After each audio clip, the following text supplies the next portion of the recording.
అస్మద్గురుభ్యో నమః. శ్రీమతే రామానుజాయ నమః.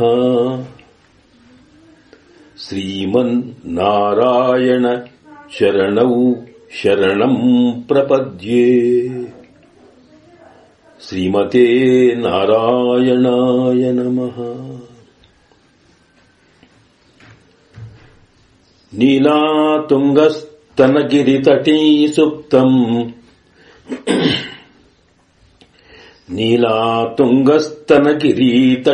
గిరితటీ సుప్తముద్బోధ్య కృష్ణం పారార్థ్యం స్వం శృతిశతశిరః సిద్ధమధ్యాపయంతి.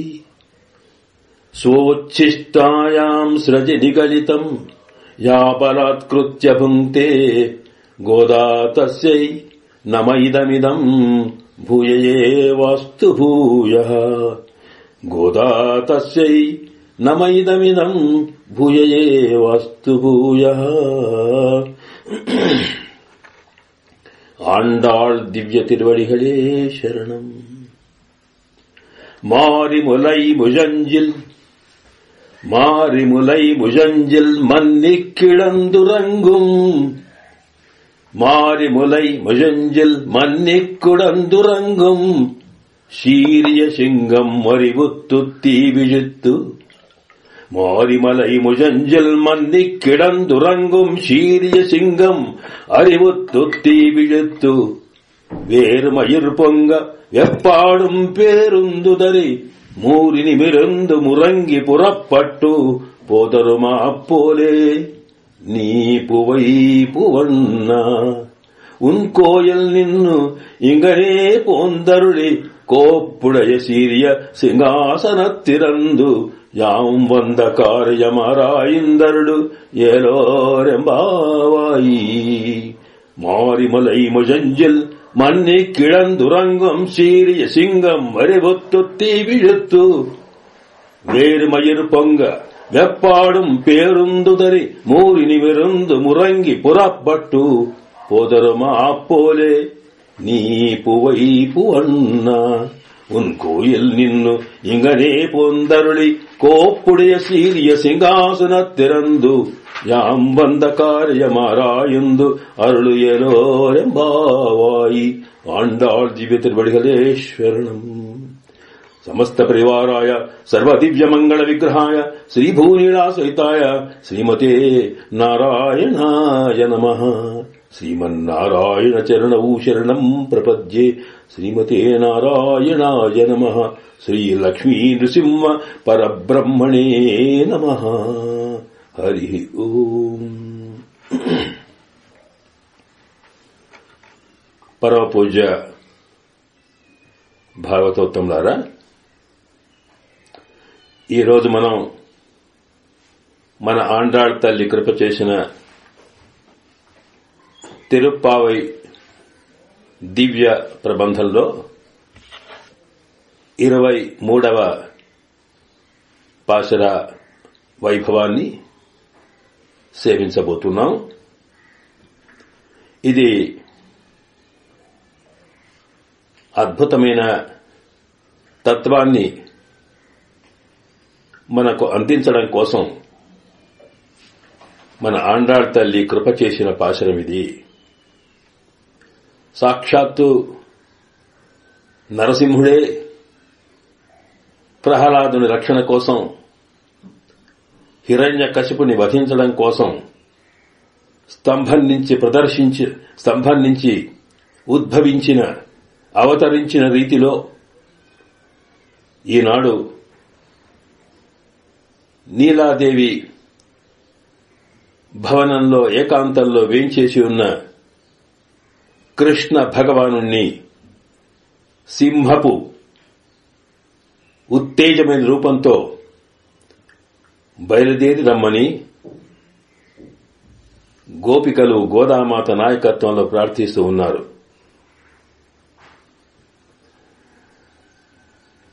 ఇంతకుముందు ఆ స్వామిని సేవించుకొని గోపికలంతా కూడా పరమాత్మ నీ తత్వం మాకు తెలిసిందయ్యా. నీవు సామాన్యమైన మాకు కనిపించే కృష్ణ భగవానుడి మాత్రం కాదు, అంతకన్నా మించిన సర్వాంతర్యామైన ఇందుగలడందు లేడని సందేహము వలదు అన్నట్టుగా సర్వవ్యాపకుడమైన సర్వేశ్వర తత్వము నీవు స్వామి. పరమ చైతన్యమే ఈనాడు ముద్దగట్టి కృష్ణ రూపంలో మా అందరికీ సులభంగా అందడం కోసం అవతరించినావని మాకీనాడు జ్ఞానం కలిగింది స్వామి అని అంటూ ఇక మాకు నిన్ను పొందడానికి, నీ కృప రావడానికి ఇంకా వేరే మాకు సాధనాలేవీ లేవు. నీవు తప్ప, నీ కృప తప్ప. అందువల్ల స్వామి అగతి అనన్యగతి అకించన అనన్యగతి శరణ్య త్వత్పాదమూలం శరణం ప్రపద్యే. ఇంకా మాకు వేరే మార్గము లేదు, వేరే పొందదగిన ఫలము లేదు స్వామి. నీ దగ్గరికే చేరుకోవాలి. నీవే తప్ప మాకు మరొకటి అవసరం లేదు. అది పొందించడానికి నీవు తప్ప మాకు ఇంకొక ఫలము కూడా ఆశ లేదు స్వామి. నీ దర్శనము, నీ స్పర్శనము, నీ సేవ, ఇదే మాకు సకల విధమైన ప్రాణాన్ని నిలబెడుతుంది, జీవితాన్ని భోగ్యంగా చేస్తుంది స్వామి. కనుక నీవనుగ్రహించు అని అత్యంతమైన ఆర్తితో, ఆవేదనతో స్వామిని ప్రార్థించారు గోపికలు. అది విన్న తర్వాత పరమాత్మ కృష్ణ భగవాను యొక్క మనసు కరిగిపోయింది. పరమాత్మ తన భక్తుల ఆర్తి తీవ్రమైన వరకు మాత్రమే ఎదురు చూస్తుంటాడు.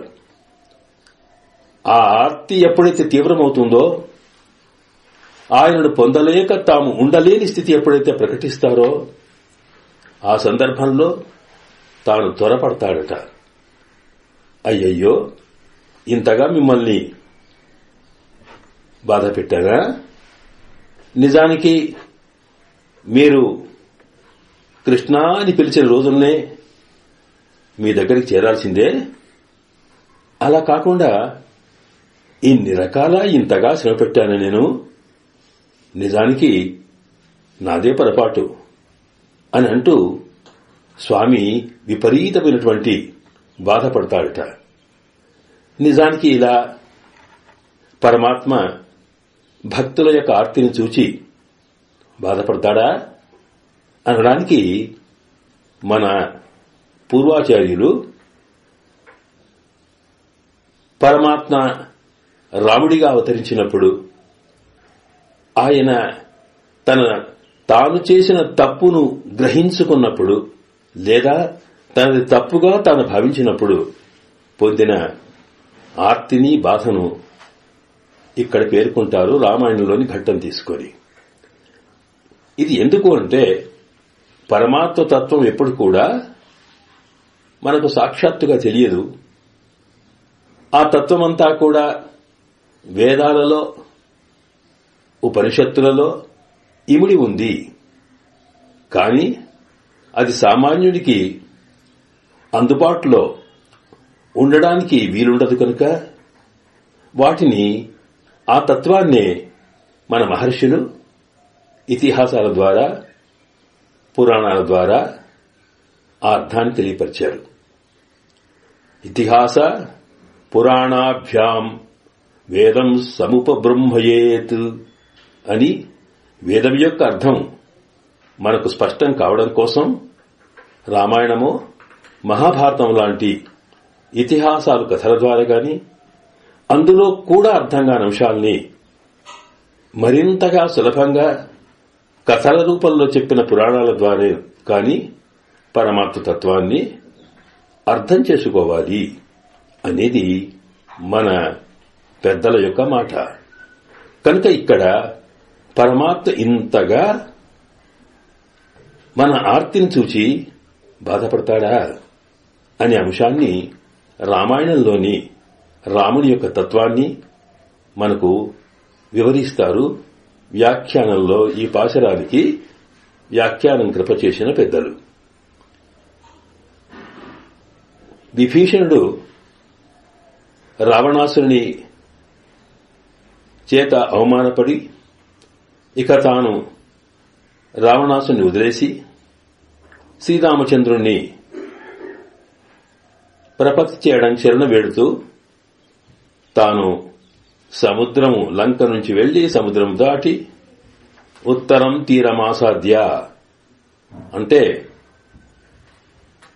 ఈ సముద్రానికి ఉత్తర తీరంలో ఉన్నటువంటి రాముని యొక్క సైన్య ప్రాంతానికి చేరుకున్నాడు, శిబిరానికి. మన భారతదేశము లంకకు ఉత్తరాన ఉంది గనక సముద్రం యొక్క ఈవలి ఒడ్డున ఉత్తరాన రాముని ఉన్న ప్రాంతము, దక్షిణాన లంకలో రావణాసురుడు ఉన్న ప్రాంతం అన్నమాట. కనుక అక్కడి నుంచి బయలుదేరి తాను ఆకాశం ద్వారా ఎగిరి ఇక్కడి దాకా వచ్చాడు. వచ్చి శ్రీరామచంద్రుణ్ణి శరణు వేడాడు. ఆ శరణాగతి ఎలా చేయాలో అది మనం ఇంతవరకే సేవించాం కనుక ఆ ప్రకారంగా తాను పరమాత్మ రాముణ్ణి శరణాగతి చేశాడు. పరిత్యక్త మయాలంక మిత్రాని ధనాన్ని నేను సరే అన్ని వదులుకొని నేను నీ పాదములను ఆశ్రయిస్తూ వచ్చాను రామా, నాకు నీవు రక్షించమని ప్రార్థిస్తాడు. ఎక్కడ? ఆకాశంలో ఉండి. ఈ భూమి మీద వానర సైన్యం యొక్క శిబిరంలో రాముడున్నాడు. అక్కడికి సరాసరి రావడానికి వెళ్ళాక అలాగా ఆకాశంలోనే ఖస్తయేవ వ్యతిష్ఠత, ఆకాశంలోనే అలాగా పాపం చేతులు దాపి కాళ్ళు దాపి పక్షిలాగా అటు పైకి పోలేక ఇటు కిందికి రాలేక అలాగే ఒళ్లంతా చాపి తాను అక్కడే పడుకున్నాడట. అలా వేంచేసి ఉన్నటువంటి స్థలంలో బాధపడ్డట్టుగా చెబుతూ ఇది జరుగుతోంది అనడానికి రామాయణంలో విభీషణ వృత్తాంతాన్ని మన పూర్వాచార్యులు ఉదాహరిస్తూ వచ్చారు. విభీషణుడు ఆకాశంలో ఉంటూ పరమాత్మని ప్రార్థిస్తున్నాడు. రామ భవద్గతం మే జీవితం, నా జీవితమంతా మీ చేతిలో ఉంది కనుక రక్షించండి అంటే ఆయన్నేమో ఆకాశంలో, వీళ్లేమో భూమి మీద ఉండడం వల్ల వానర సైన్యమంతా కూడా సుగ్రీవుడు, ఆంజనేయుడు, అంగదుడు వీళ్లంతా అసలు విభీషణుణ్ణి ఇందులో చేర్చుకోవడమా చేర్చుకోకపోవడమా అనే చర్చ శ్రీరామచంద్రుని మీద చేస్తూ చాలా ఆలస్యం చేశారు. ఆ సందర్భంలో రాముడు స్వయంగా శరణాగత వత్సలుడు కనుక ఎవరు ఏదైనా సరే ఒకసారి నన్ను శరణు వేడిన వాణ్ణి నేను తప్పకుండా రక్షిస్తాను అంటూ సకృదేవ ప్రపన్నాయ తబాస్మీతి చాచతే అభయం సర్వదేవే జీవేభ్యో దదామ్యేత వృతం మమ అనంటూ చెప్పినాడే. అలాగా రామచంద్రుని యొక్క ఆజ్ఞను పొంది సాక్షాత్తుగా ఆకాశంలో ఎంతోసేపు ఎదురుచూస్తున్న విభీషణుడు తాను భూమి మీద పడి శ్రీరామచంద్రుని పాదాలను స్పృశించాడట. ఆ సందర్భంలో శ్రీరాముడి మనసు కరిగిపోయి, అయ్యయ్యో నీవు శరణాగతి చేయగానే నిన్ను నేను రక్షించవలసిన బాధ్యతను నాదుండగా ఇంతసేపు నిన్ను శ్రమపెట్టానా అని ఆయన మనస్సు తృప్తి కలగడం కోసం తనకు కలిగిన ఆర్తినంతా కూడా మాటల్లో తెలుపుతూ ఆయన మనస్సు తృప్తి కలిగేట్టుగా చెబుతాడక్కడ. వచసా సాంత్వయైత్వేనం లోచనాభ్యాం పిబన్నివా. వాల్మీకుల వారు చెబుతారు ఎలాంట ఆయన మాటలతోటి మనసు తృప్తిపరచడమే కాకుండా ఒకసారి తన తిరునేత్రాలతోటి కనులతోటి ఆయనను కిందిరించి పైదాకా చూస్తూనే ఉంటాడట. ఎలా చూస్తాడంటే చేతులతో నీళ్లు తాగినట్టే ఆయన కనులతో తాను మనసంతా కరిగినటువంటి విభీషణుణ్ణి చూస్తూ ఆయనను తృప్తిపరుస్తాడు, తనకుండే ఆర్తం చూపిస్తాడని. ఇలాగా ఋషులు కూడా అంతకన్నా ముందు రాక్షసుల బాధను తాము సహించుకుంటూ రాముడి కోసం ఎదురుచూస్తూ ఉండగా రాముడు రాగానే చెప్పుకుంటారు, స్వామి చూచారా మా పరిస్థితి, యహీ పశ్చా శరీరాన్ని ఇలా అయిపోయింది స్వామి అని బాధను తెలిపితే, అయ్యయ్యో నేను మిమ్మల్ని ముందే వచ్చి మిమ్మల్ని చేరుకొని మీ యోగక్షేమాలు తెలుసుకోవాల్సిన వాడిని ఇంతగా మీరు కష్టపడితే నేను ఊరుకున్నానా, నిజంగా ఇదంతా నాదే తప్పు అంటూ బాధపడ్డాట రామచంద్రుడు. ఇక మీకెలాంటి బాధ కలగకుండా నేనున్నాను, నాకు ఎన్ని పరిస్థితులు వచ్చినా నేను మిమ్మల్ని రక్షిస్తానన్నాట. ఇలాగా రామాయణంలోని ఉదాహరణ తీసుకున్నప్పుడు రామాయణమంతా కూడా పరమాత్మ తత్వాన్ని చెబుతుంది కనుక, అలాగే వేద ప్రాచేతసాదాసీత్ సాక్షాత్ రామాయణాత్మన, వేదతత్వమే రామాయణ రూపంలో మనకి వచ్చింది కనుక అందులో చెప్పిన ప్రతిదీ పరమాత్మ యొక్క తత్వాన్ని స్పష్టంగా వివరిస్తుంది. కనుక అలాంటి స్థితి ఎప్పుడైతే తనను నమ్ముకున్న వాళ్లు ఆర్తితో స్వామిని సేవిస్తారో మన బాధను చూచిన తర్వాత ఆ పరమాత్మ కూడా అంతకన్నా ఎక్కువ బాధపడతాడట.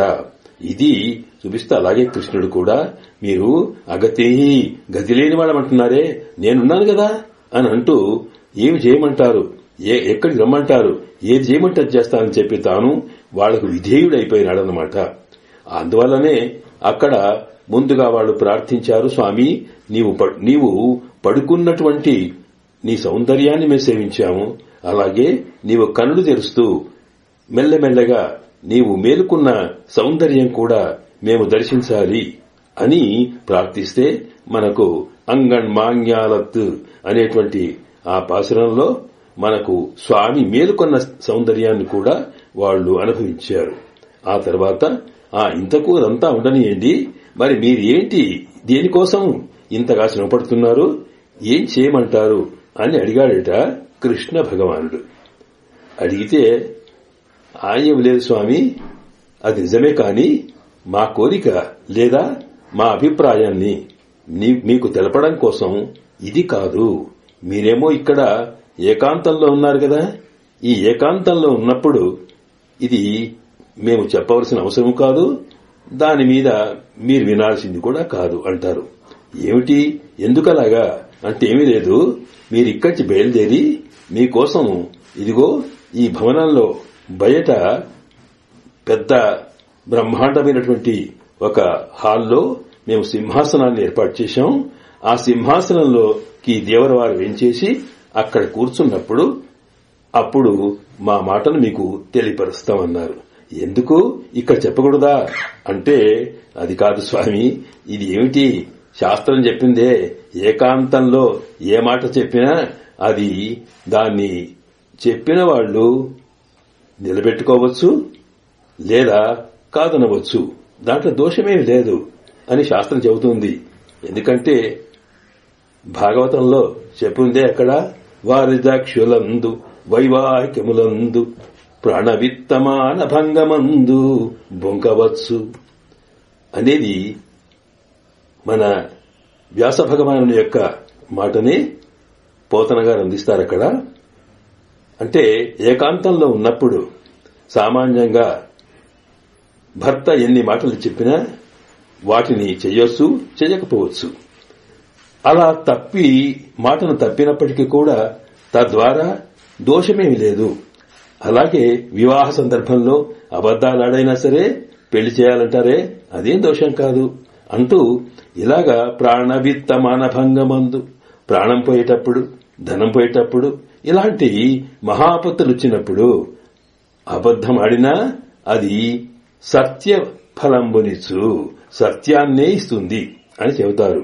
అంటే ఇది ఎలాగండి? అలాంటప్పుడు ఇంకా అబద్ధం ఆడాల్సినటువంటి మరి ఆడకుండా ఉండే స్థితి ఎక్కడుంది అనిపిస్తుంది మనకి. కానీ ఇక్కడ ఒక విషయం ఉంది.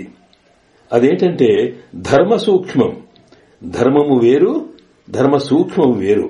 సామాన్యమైన స్థితిలో చెప్పుకునే దాన్ని ధర్మం అంటాము. అంటే హింసించకూడదు, అబద్ధమాడకూడదు, సత్యమే పలకాలి అనేవి ఇవి జనరల్ గా చెప్పాల్సిన అంశాలు. కానీ ఒక్కొక్కసారి అంతకన్నా కూడా ఒక ఉత్తమమైన ధర్మాన్ని నిర్వర్తించవలసిన సందర్భం వచ్చినప్పుడు సామాన్యమైన ధర్మాన్ని మనం ఒకవేళ ఆచరించకపోయినా అది దోషం కాదట. కనుక ఇక్కడేంటంటే సామాన్యంగా దీనికి మనకు భారతంలోనే ఒక ఉదాహరణ ఇస్తారు. ఒక మహర్షి దగ్గరికి ఒకతను పాపం పరిగెత్తుకొచ్చాడట. ఆ విషయము తపస్సంపన్నుడు, బ్రహ్మాండంగా ఆయన తపస్సు చేస్తూ ఉన్నటువంటి వాడి దగ్గరికి ఒకటి పరిగెత్తుకు వచ్చాడు. ఏమిటయ్యా, ఏం కావాలంటే నన్ను ఎవడో చంపడానికి వచ్చాడండి, వాడికి దొరికితే నన్ను వధిస్తాడు, దయచేసి మీరు రక్షించండి అంటూ ఆయనని శరణు వేడాడట. అప్పుడు సరేలే లోపల ఉండమని తన ఆశ్రమంలో తాను రక్షించి ఉంచాడు. అదే సందర్భంలో వీడిని వెంబడిస్తున్న వ్యక్తి కత్తి పెట్టుకుని ఉచ్చి వీడు ఎక్కడా అని అడిగాడట. అడిగితే ఏం లేదు స్వామి, ఇదిగో ఆయన ఇక్కడ ఫలానా వాడు ఉన్నాడా అని అడిగాడు. ఆయన ఎవడండి? అప్పుడు ఏం చెప్పాలి? ఆయన లేడు అంటే అబద్ధమాడాలి, ఉన్నాడు అంటే వాడిని చంపేస్తాడు. కనుక ఏం చేయాలి అన్నప్పుడు బాగా ఆలోచించి ఇక్కడ అబద్ధమాడితే వాడి ప్రాణం రక్షించబడుతుంది కనుక అబద్ధమాడైనా సరే ప్రాణరక్షణ ప్రధానమైన అంశం కనుక అందువల్ల అబద్ధమాడితే అసత్యం పలిగితే దోషం లేదనుకున్నాడు ఋషి. అందువల్ల సరేలేడయ్యా ఇక్కడేమో లేడు అన్నాడట. అంటే అలాగా మహర్షి కనుక ఆయన చెప్పిన మాట తప్పు కాదు అని నమ్మినటువంటి వ్యక్తి ఆయన వెళ్లిపోయినాడట. ఇలాగా దీన్ని అంటే అబద్దాలు ఆడకూడదనేదేమో ధర్మ సూక్ష్మము కానీ ధర్మము, కానీ అంతకన్నా ఉత్తమమైన ధర్మాన్ని నిర్వర్తించవలసిన సందర్భం వచ్చినప్పుడు అది ధర్మ సూక్ష్మం కిందికి వస్తుంది అంటూ భారతమంతా కూడా మనకు ధర్మ సూక్ష్మాలను చెబుతుంది. అలాగే ఇక్కడ కూడా ఈ భాగవతంలో చెప్పిన అంశమైతే ఉందో అది ఏ సందర్భంలో మనము అబద్దాలు ఆడినా తప్పులేదంటారే, అలాగా ఇక్కడ కూడా కృష్ణ భగవానుని గోపికలు అంటున్నారు, ఏమీ లేదు, మీరు అబద్దాలు ఇక్కడ ఏకాంతంలో ఉంటే మీ మాటలు నేను నమ్ముతాను కనుక అక్కడికి మీరు సింహాసనం మీదకి వచ్చారనుకోండి, అక్కడ ఏదైనా తప్పకుండా చెప్పి తీరుతారు, అది సత్యం నెరవేరుస్తుంది. ఈ సింహాసనం అంటే ఇక్కడ సామాన్యంగా మనం ఇంతకు ముందు ఒకసారి పర్యంక విద్య అనేటువంటి ఉపనిషత్తులో ఉపాసన గురించి విన్నాం. ఈ సింహాసనమట వైకుంఠంలో ఉండేటువంటి పరమాత్మ పరవాసుదేవుడు తాను సింహాసనం మీదనే వెంచేసి ఉంటాడక్కడ. ఆయన సృష్టి స్థితి లయముల మూల కారణమైనటువంటి పరమాత్మ కనుక తన పరిపాలనకు సంబంధించిన అనేక అంశాల్ని కూడా ఆ సింహాసనం మీద కూర్చుంటే చేస్తాడట. తస్మిన్ ధర్మాదిపీఠం తదుపరి కమలం చ అమరగ్రహణిత్య అని కూర్చొని అలా వేంచేసి ఉన్నప్పుడే ఆయన మాట్లాడతాడట. కనుక అక్కడ పరవాసుదేవుడు ఏ సంకల్పం చేస్తాడో అది తర్వాత తాను వ్యూహ వాసుదేవుడిగా వచ్చిన తర్వాత పాలసముద్రంలో పడుకున్నటువంటి స్వామి అప్పుడు దాన్ని ఎలా అమలుపరచాలో దాన్ని ఆలోచిస్తూ ఆ తర్వాత అవసరం అనుకుంటే ఈ లోకంలో తాను రకరకాల అవతారాల్లోకి వెంచేస్తాడు అని చెబుతారు. కనుక అలాగ సింహం వైకుంఠంలో వేంచేసినటువంటి శ్రీయపతి శ్రీమన్నారాయణ స్వరూపంలోనే దేవరవారు కూడా ఇక్కడికి వచ్చి ఇక్కడ మేము ఏర్పాటు చేసిన సింహాసనంలో వేంచేసి ఉండాలి అని ప్రార్థించారన్నమాట. ఎందుకంటే మాకు అనుభవంలో ఉంది స్వామి, మీరొకసారి ఏదో ఒక వేదిక మీద ఉండి చెప్పారంటే అది తప్పనిసరిగా చేసి తీరుతారు. విభీషణుడికి మీరు రక్షణ ఇచ్చింది ఎక్కడా అంటే సముద్రం యొక్క ఉత్తర భాగంలో సముద్ర తీరంలో ఇసుక తిన్నెల్లో అక్కడ ఉండి మీరేమన్నారక్కడ మిమ్మల్ని తనను శరణాగతి వేడినటువంటి విభీషణుడిని నేను లంకకు రాజును చేస్తాను అన్నారు. అలాగే చేశారు రావణవధ జరిపి. అట్లాగే కురుక్షేత్రంలో యుద్ధరంగంలో అర్జునుని యొక్క రథంలో కూర్చున్న తర్వాత ఆయనకు భగవద్గీతను బోధించేటప్పుడు సర్వధర్మాన్ పరిత్యజ్య మామేకం శరణం వ్రజ అహంత్వా సర్వపాపేభ్యో మోక్షయిష్యామి మా శుచః అంటూ సకలములైనటువంటి వచ్చి అహంత్వా సర్వపాపేభ్యో మోక్షయిష్యామి, నీకు నన్ను పొందడానికి ఎన్ని రకాల ఆటంకాలున్నా వాటన్నిటిని నేనే తీసేసి లేక నా పేరు చెబితే అవే వెళ్లిపోతాయి, అలా పోయి నిన్ను రక్షిస్తాను అని మాటిచ్చావే, అలాగే చేశావు స్వామి. కనుక నీవు ఎక్కడో ఒక చోట ఒక వేదికపై ఉన్నప్పుడు మీరు చెప్పిన విషయం స్పష్టంగా జరుగుతోంది కనుక మేము ఇక్కడి నుంచి ఏకాంతంలో కాకుండా ఇక్కడి నుంచి నడిచి చక్కగా సింహాసనం మీద వేంచేయండి, అక్కడ మేము మా యొక్క ప్రార్థన ఏమిటో మీకు విజ్ఞప్తి చేస్తామన్నారు. సరేలే అని సరే మీరు ఎలాగంటే అలాగే అనుకొని ఒక్కసారి ఆయన లేవపోయినాడట. అయ్యయ్యో అట్లా కాదు స్వామి, మీరు ఎట్లా నడిచి రావాలో అది కూడా మా ప్రార్థన అంగీకరించి నడవాలన్నట. చూచారా, ఇక్కడ పరమాత్మ వీళ్ల ఆర్తిని చూచి వీళ్ల భక్తికి పరవశుడై తాను పరతంత్రుడైన తర్వాత వీళ్లు ఎలాగా స్వామిని ఉపయోగించుకుంటున్నారు అంటే, స్వామి కూర్చోమంటే కూర్చుంటున్నాడు, లేవమంటే లేస్తున్నాడు, అలాగే నడుమంటే నడుస్తున్నాడు అనమాట. ఇలాగా నడిచి రావాలంటే అక్కడికి రమ్మన్నారే, సింహాసనానికి రమ్మంటే సరిపోయింది. అలా కాకుండా ఎలా రావాలో కూడా చెబుతున్నారనమాట. ఎందుకంటే ఆ చెప్పేటప్పుడు అసలు ముఖ్యంగా దీంట్లో ఒక అంశం ఉంది. ఏంటంటే వాళ్ళు నిజానికి వీరిని పరమాత్మను తాము చెప్పినట్టుగా నడవాలని కాదట, గోపికలందరికీ కూడా వాళ్ళు కావలసింది ఏమిటి అంటే కృష్ణ భగవాన్ యొక్క సౌందర్యాన్ని, అతని యొక్క దివ్యతత్వాన్ని దర్శించుకుని ఆనందంతో అనుభవించాలి అనేదే వాళ్ళ కోరిక. కనుక ఇంతకుముందు మనం తెలుసుకున్నట్టుగా సౌందర్యం అనేది కూర్చున్నప్పుడు, నిలుచున్నప్పుడు, పడుకున్నప్పుడు ఇవన్నీ కావాలి కదా.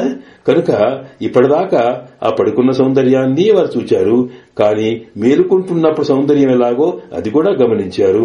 ఆ తర్వాత స్వామి నడుస్తుంటే ఎంత అందంగా ఉంటాడో అది చూడాలనుకున్నారట. ఎందుకంటే ఆ పరమాత్మ నడకలో కూడా అద్భుతమైన సౌందర్యం ఉంటుందట. ఆయన నడక ఎలా ఉంటుందో అంటూ మనకి 4 రకాల ఉంటుందట.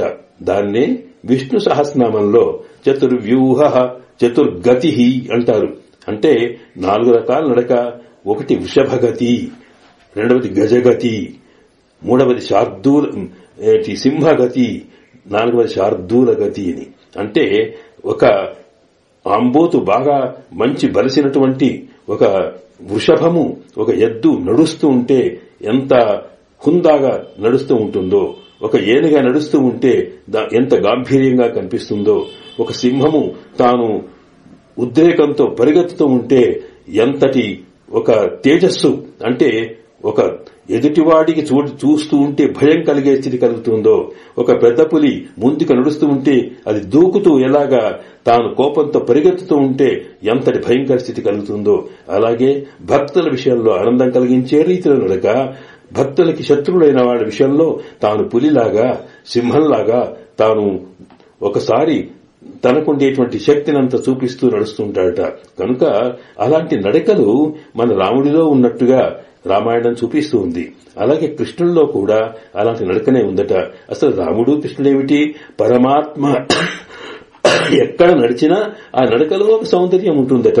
కనుక ఆ సౌందర్యాన్ని చూడాలి అనుకున్నారంతే. అంటే నడక వల్లనే, అంటే ఏ వేగంతో ఏ రకంగా నడుస్తూ ఉన్నారో ఆ పాద చలనం వల్లనే ఆ నడుస్తున్న వ్యక్తిలో మనసులో కలుగుతున్న భావాలేమిటో, అతనిలో ఉండేటువంటి ప్రేమ ఆవేశం ఏమిటో ఆ నడకనే చెబుతుందట.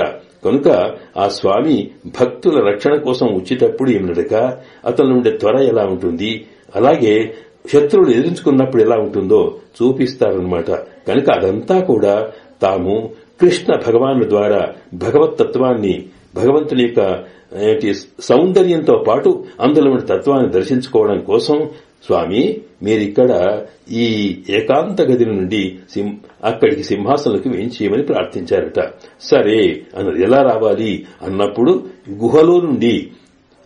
గుహలో ఎంతో కాలం పడుకున్నటువంటి, వర్షాకాలమంతా కూడా గుహలో పడుకుని ఒక్కటి కాదు ఆడ మగ 2 సింహాలు కూడా పడుకొని ఉండి ఆ తర్వాత మేలుకో వచ్చినప్పుడు ఎలా లేస్తుందో, ఎలా కళ్ళు తెరుస్తుందో, ఎలా జూరు విదిరిస్తుందో, ఎలాగ గర్జిస్తుందో, ఆ గర్జిస్తూ ఏ రకంగా గుహలో నుంచి బయటికి పరిగెత్తు వస్తుందో అలాగే తాము కూడా అలాంటి స్థితిలో రండి, అది మాకు కావాలి అంటూ ఇక్కడ సింహము గుహలో ఉన్న ఆడ మగ సింహములు కలిసినటువంటి స్థితిలో అటువంటి వచ్చే స్థితిని ఇందులో ఈ పాశురంలో వర్ణిస్తూ అలాంటి దివ్య సౌందర్యాన్ని చూడాలి అనుకుంటున్నారట. అదే ఈ పాశురం చెబుతోంది మనకి. మారి మలై ముజంజిల్ మన్ని కిడందురంగుం శీరియ సింగం అరివుత్తు తీవిజుత్తు వేరుమయిర్ పొంగ వెప్పాడుం పెరుందుదరి మూరి నిమిరుందు మురంగి పురప్పట్టు போதருமா போரே நீ புவைப்பு வண்ணா உன் கோயில் நின்னிகனே போந்தருளி கொப்புடைய சிறிய సింహాసనత్తిరందు యాం వంద కార్యమారాయిందరుడు అని మారిమలై ముజంజిల్ ఎలా ఉండాలి చూపిస్తున్నారు ఇక్కడ. మారి అంటే వర్షాకాలం అన్నమాట. ఆ వర్షాకాలంలో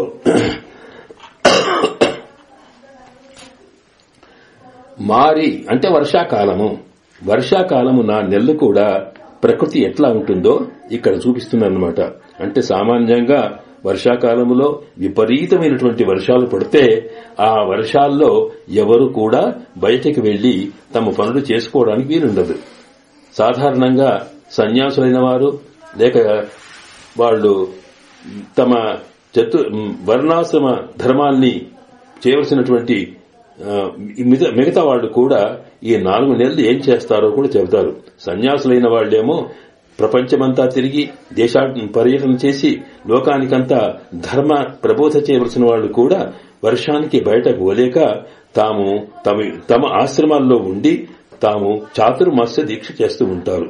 అసలు సాక్షాత్ పరమాత్మనే తాను ఈ 4 నెలలు తాను వైకుంఠనాథుడే పడుకొని ఉంటాడని మనకు ఆగమ శాస్త్రాలు చెబుతున్నాయి. ఇక్కడ అంటే సాధారణంగా శయన ఏకాదశి ప్రారంభం చేసుకుని ఉత్థాన ఏకాదశి దాకా ఆ స్వామి తాను యోగ ముద్రలో ఉంటాడట. అంటే యోగ నిద్ర అంటే అర్థం ఏంటన్నమాట, ఇక్కడ ఈ లోకంలో ఉండేటువంటి ఈ జీవులకు ఏది కావాలో ఏమి చేయాలో దాని గురించి తాను ఆలోచిస్తూ ఉండేటువంటి పరిస్థితిని యోగ నిద్ర అంటాం. అంటే లోక రక్షణ కోసం ఏం చేయాలో ఆలోచిస్తూ ఉంటాడట. అలాగా ఉండేటువంటి స్వామి 4 నెలలు అలాగే ఉంటాడని చతుర్మాసములంటామే.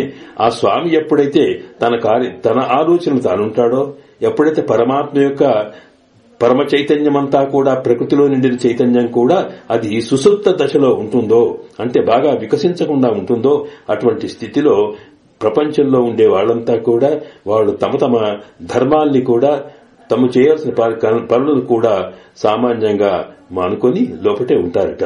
కనుక అలాంటి స్థితి మనం వర్షాకాలం అంటాం. ఈ వర్షాకాలంలో అలాగే జంతువులు కూడా బయటికి వర్షానికి రాలేకపోతాయి. బయట రావు కనుక ఎప్పుడు జంతువులు రావో మరి వాటికి అవే తమకు ఆహారంగా భావించేటువంటి సింహము కూడా వేట కోసం బయటికి రాదట.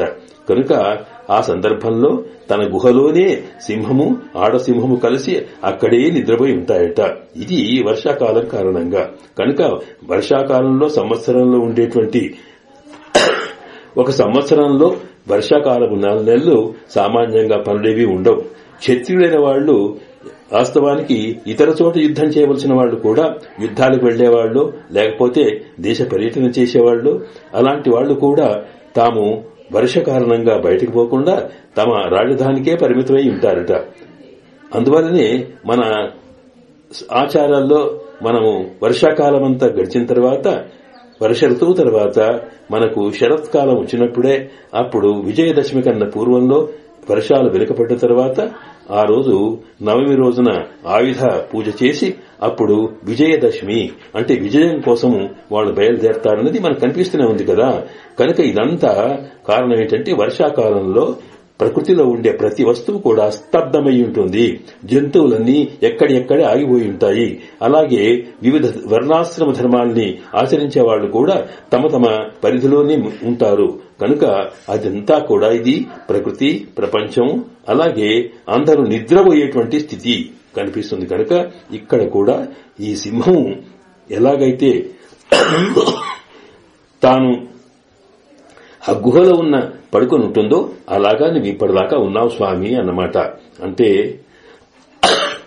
ఇప్పటిదాకా ఎక్కడున్నాడినా కృష్ణ భగవానుడు నీలాదేవి యొక్క భవనంలో ఆమెతో తాను అత్యంతంగా ఆశ్లేష కలిగి ఉండి ఆమెను విడువలేని స్థితిలో పడుకుని ఉన్నాడు కదా. ఈ పడుకున్నటువంటి స్థితిలో కూడా ఆయన సింహమేనట. అందుకొరకే మనకు మొదటి పాసురంలోనే మార్గడి తింగళ్ అనే పాసురంలోనే ఆయన స్వామిని కృష్ణ గురించి చెబుతూ అండార్తలంటుందే యశోదై ఇలం సింగం అని. యశోదమ్మకు చిన్న సింహం లాంటివాడట. అక్కడ చిన్న సింహమైతే ఇక్కడ వీరసింహంగా ఈయన పడుకొని ఉంటాడు కనుక అలాగా సింహం గుహలో పడుకున్నటువంటిది. అంటే వర్షాకాలంలో గుహలో ఉన్నటువంటి సింహంలాగా నువ్వు ఇంతదాకా అమ్మతో పాటు నువ్వేం చేసున్నావు స్వామి, ఇప్పుడు నువ్వు ఇక్కడి నుంచి వెళ్ళాలి. అయితే ఎలా వెళ్లాలో చెబుతూ మారి మొలై మలై ముజంజిల్ మన్నీ కుడందు రంగు. మలై ముజంజిల్ అంటే ఆ కొండ యొక్క గుహ లోపల, ఆ గుహలో ఉన్న పర్వత గుహల్లో ఉన్న సింహంలాగా నీవు లక్ష్మీ స్వరూపంతో వేంచేసిన అమ్మవారితో పాటు వేంచేసిన ఇప్పటిదాకా ఏం చేసినా నువ్వు ఉరంగుం శీర్యసింగం ఆ పడుకున్నటువంటి సింహమట. అది ఉరంగం శీర్యసింగం అంటే ఏమిటి? సింహమునకి బయట ఉంటే ఎంతటి తేజస్సో అది పడుకున్న సింహానికి కూడా అంతే తేజస్సట. అంటే సామాన్యంగా అది సింహము లేచి బెదిరించాల్సిన అవసరం లేదు. సింహము ఈ గుహలో ఉంది అని తెలిస్తే చాలు ఆ ప్రాంతంలో జంతువులు వెళ్లరు, మనుషులు వెళ్లరు. ఎందుకంటే అబ్బో ఇందులో సింహం ఉందే అనేటువంటి ఒక భయం అనేది కలుగుతూ ఉంది. సింహం బయటకే రాదు, సింహం తెలివితో లేదు. లేకపోయినప్పటికీ కూడా అది అందులోనే పడుకుని ఉన్నప్పుడు ఉన్నది తెలిస్తే చాలు ఎంత భయం కలిగించేస్తుందో అంతటి తేజస్సంపన్నుడు, తేజస్సు కలిగి ఉంటుందట ఆ సింహము. కనుక ఉరంగం శీర్యసింగం, శీర్య శ్రేష్టమైన సింహం పడుకున్న సింహమట. అయితే ఈ పడుకున్న సింహాన్ని దీని దృష్టిలో పెట్టుకుని లోకం భయపడ్డప్పటికీ కూడా కానీ ఆ పడుకున్నప్పుడు కూడా ఆ సింహంలో ఉండేటువంటి ఒక అందమైతే ఉందో, ఒక తేజస్సు, దివ్య తేజస్సు అయితే ఉందో దాన్ని పరమాత్మలో కూడా చూశారట. అందువల్ల స్వామి నీవు పడుకున్నప్పుడు నీవు పడుకున్న స్థితి మాకు తెలుస్తూ ఉన్నది. ఎలాగంటే నీవు పడుకున్నప్పటికీ కూడా ఒకసారి నీలో దివ్య తేజస్సు వెలుగుతున్నది. ఇది దీనికి మళ్లీ రాముడి యొక్క ఉదాహరణ తీసుకుంటారు. రాముడైనా కృష్ణుడైనా తత్వం ఒకటే కదనండి. ఆలోచనలు ఒకటే, అలవాట్లు ఒకటే. తాను ఏ నడక చేసినా అది ఎన్ని వేషాలు వేసినా వ్యక్తి ఒకటే అయినప్పుడు అలాంటి వ్యక్తికి ఉండవలసిన సహజమైనటువంటి తత్వము, సహజమైన అలవాట్లు, సహజమైన ఒక వైఖరి అవన్నీ కూడా అన్నిట్లో ఉంటాయి. కనుక ఇక్కడ రాముడు తాను పడుకున్నప్పుడట సీతమ్మ చెప్తుంది. కాకాసుర వృత్తాంతం సందర్భం వచ్చినప్పుడు ఇంద్రుని యొక్క కుమారుడు జయంతుడు, ఆయన దేవకుమారుడు అయినప్పటికీ కూడా వాడికి అడవిలో అరణ్యవాసం చేస్తూ ఉన్నటువంటి సీతమ్మ సౌందర్యం మీద వాడికి పిచ్చి ఒక మనసు కలిగి ఒక దుర్మార్గపు ఆలోచన వచ్చింది. వచ్చినప్పుడు ఆయన సాక్షాత్తుగా వెళ్లకుండా ఒక కాకి రూపంలోకి వెళ్లాడు. వాస్తవంగా చూస్తే పక్షుల్లో అన్నిటికన్నా హీనమైనటువంటి జాతిలో కాకి జాతి కూడా ఒకటే. అది కనీసం రూపములో కూడా నల్లగా ఉంటుంది. దాని అరుపు మరీ కఠినంగా ఉంటుంది. అది తినేది ఎక్కడో పెట్టిన ఎంగిలి విత్తురు తింటుంది. అలాంటి కాకి రూపాన్ని ఎవరు అసలు సాక్షాత్తు దేవతలకు రాజైన ఇంద్రుడు, దేవేంద్రుడి యొక్క కుమారుడై అంధకారుడుగా చెప్పబడుతున్నటువంటి ఆయన కుమారుడు జయంతుడనేవాడు అంతటి దేవత్వాన్ని కూడా వదులుకొని ఒక సామాన్యమైనటువంటి కాకి రూపంలోకి తన కామ ప్రవృత్తి కారణంగా మారిపోయినాడు. అంటే దేవతలకు గాని రాక్షసులకు గాని తాము అనుకున్న రూపాన్ని పొందగలిగేటువంటి శక్తి ఉంటుంది అనేది మనకు శాస్త్రాలు చెబుతున్నాయి. కనుక అలాగా ఆయన కామ ప్రవృత్తి కోసమో లేక తాను సాక్షాత్తుగా వెళితే దానివల్ల తాను శిక్షింపబడతా అనుకున్నాడో ఒక సామాన్యమైన కాకిలాగా వెళ్లాడు. దాన్నే కాక అసురుడు అన్నాం. రూపం కాకిది, మనసేమో రాక్షస ప్రకృతి. అలా వెళ్లి ఆయన అమ్మవారి యొక్క వక్షస్థలాన్ని కాకి పొడిచినట్టుగా పొడిస్తే ఆ సందర్భంలో ఆ స్వామి రామచంద్రుడేమో ఆయన అమ్మ కూర్చుంది, అమ్మ తొడ మీద తాను తలబెట్టుకొని నిద్రపోతున్నాడు. ఆ పెట్టుకున్నటువంటి సందర్భంలో కాకి ఉచ్చి బాధ పెడుతున్నా సహించింది ఆవిడ. ఎందుకంటే స్వామి యొక్క నిద్రాభంగం కలగకూడదని ఉన్నప్పటికీ కూడా. కాని పాపం ఆ కాకి పొడుస్తూ ఉంటే ఆ రక్తపు చుక్క రామచంద్రుని ముఖం మీద పడ్డదట. ఏదో చల్లగా పడ్డదని ఒకసారి చూసేటప్పటికీ దాంట్లో ఈ పరిస్థితి అంతా కనిపిస్తుంది. ఆ సందర్భంలో అమ్మ అంటుంది, అయ్యయ్యో, ఎంత పడుకున్నప్పుడు ఆయన ఎంత అందంగా కనిపించాడు, అలాంటి వాడిని నేను లేపుకున్నానే. స మయా బోధిత శ్రీమాన్ సుఖసుప్త పరంతప. రాముడు పడుకున్నవాడు ఎలా ఉన్నాడు? శ్రీమాన్, ఎంత అందంగా కనిపించాడో. ఆ పైన ఒక అద్భుతమైనటువంటి దివ్య తేజస్సు కనిపించిందట. సుఖసుప్త, హాయిగా పడుకున్నవాడిని లేపాను.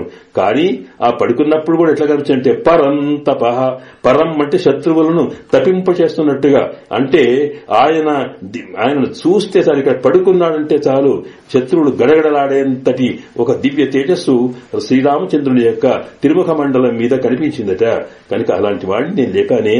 కనీసం నేను ఆ స్వామి యొక్క అద్భుతమైనటువంటి దివ్య సౌందర్యాన్ని చూడలేకపోయినాను అంటుంది సీతమ్మ.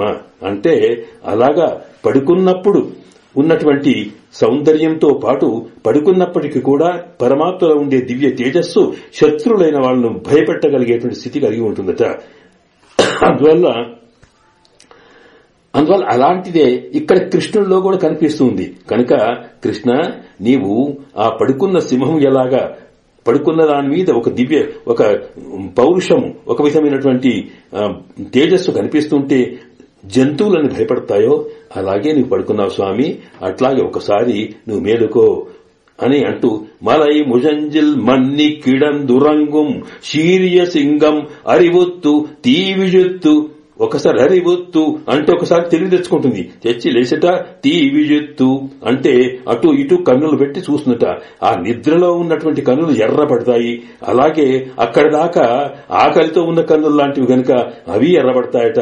దాంతో పాటు ఒక్కసారి సింహానికి పౌరుషం ఉంటుంది. ఎప్పుడు ఎక్కడ ఎవరు ఎక్కడ ఏమిటి అన్నట్టుగా చూచి ఎక్కడున్నాయి అటు ఇటు అని జంతువులను ఎక్కడున్నాయో చూస్తట భయంకరంగా ఒకసారి లేచి, ఆ లేచిన తర్వాత తా వేరు మయిర్ పొంగ ఎప్పాడుం పెరుందుదరి.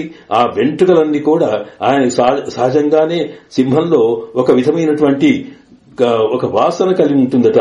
ఆ వాసన వెంట్రుకలు దులిపితే కలుగుతుందట. ఒకసారి తాను వెంట్రుక దులిపిందట లేపి. ఆ దులిపితే ఎక్కడ పడితే అక్కడ ఆ సింహపు గిదడు వాసన అంటామే ఆ వాసన వస్తుందట. అది భయంకరమైనటువంటి స్థితిలో కనిపిస్తున్నది. అలా తీవిడెత్తు వేరు మయర్ పొంగ ఎప్పాడు పేరుందు ఉదరి అంటే ఒక్కసారి తాను ఒళ్లంతా కూడా పొడువుగా చేసి విరుచుకుందట. అంటే తనకున్న మత్తు పోయేట్టుగా ఉదరి పోదరమా పోలే. అప్పుడోసారి గరగరగర గర్జిస్తుందట. ఆ గర్జిస్తూ పరిగెత్తుకొస్తుంది గుహలో నుంచి. ఆ రకంగా రావాలి స్వామి అన్నారట. చూచారా ఇక్కడ ఏంటంటే అమ్మ సింహము యొక్క పడుక ఎట్లా ఉంటుందో, అది లేచినప్పుడు ఎట్లా ఉంటుందో, అది నడిచినప్పుడు ఎట్లా ఉంటుందో, అది దాని శరీరాన్ని ఎలా మారుస్తుందో ఇదంతా కూడా అద్భుతంగా దీంట్లో మనకు వర్ణించి చూపించింది. సామాన్యంగా సింహాన్ని చూస్తేనే మనం భయపడతామండి. అలాంటిది ఆ పడుకున్న సింహం, లేచిన సింహం, అది అమాంతం గుహలో నుంచి పరిగెత్తుకు రావడం, అది ఒళ్లంతా కూడా జలదించడం, ఇవన్నీ ఎక్కడా మనం చూడగలుగుతామా? తాను అలాగా చూసి చెప్పింది చూశారా? ఇలాగా ఎందుకు ఈ రకంగా చెప్పింది అంటే సరిగ్గా ఆ సింహము ఆ గుహ నుంచి తాను వెళ్లడం ఇవన్నీ చూస్తూ ఉంటే అమ్మకు ఒకసారి నరసింహావతారం గుర్తుకొచ్చిందట. ఆ గుర్తుకొచ్చి అలాగా రా స్వామి అన్నారు. అంటే నరసింహుడు చేసిన పనేమిటి అన్నప్పుడు ఇక్కడ హిరణ్యకశిపుడు ప్రహ్లాదుణ్ణి ఎన్ని రకాల బాధలు పెట్టాడో, ఎంతరగా ఆయన పీడించాడో అవన్నీ కూడా మనకు విష్ణు పురాణము భాగవతము చెబుతున్నాయి.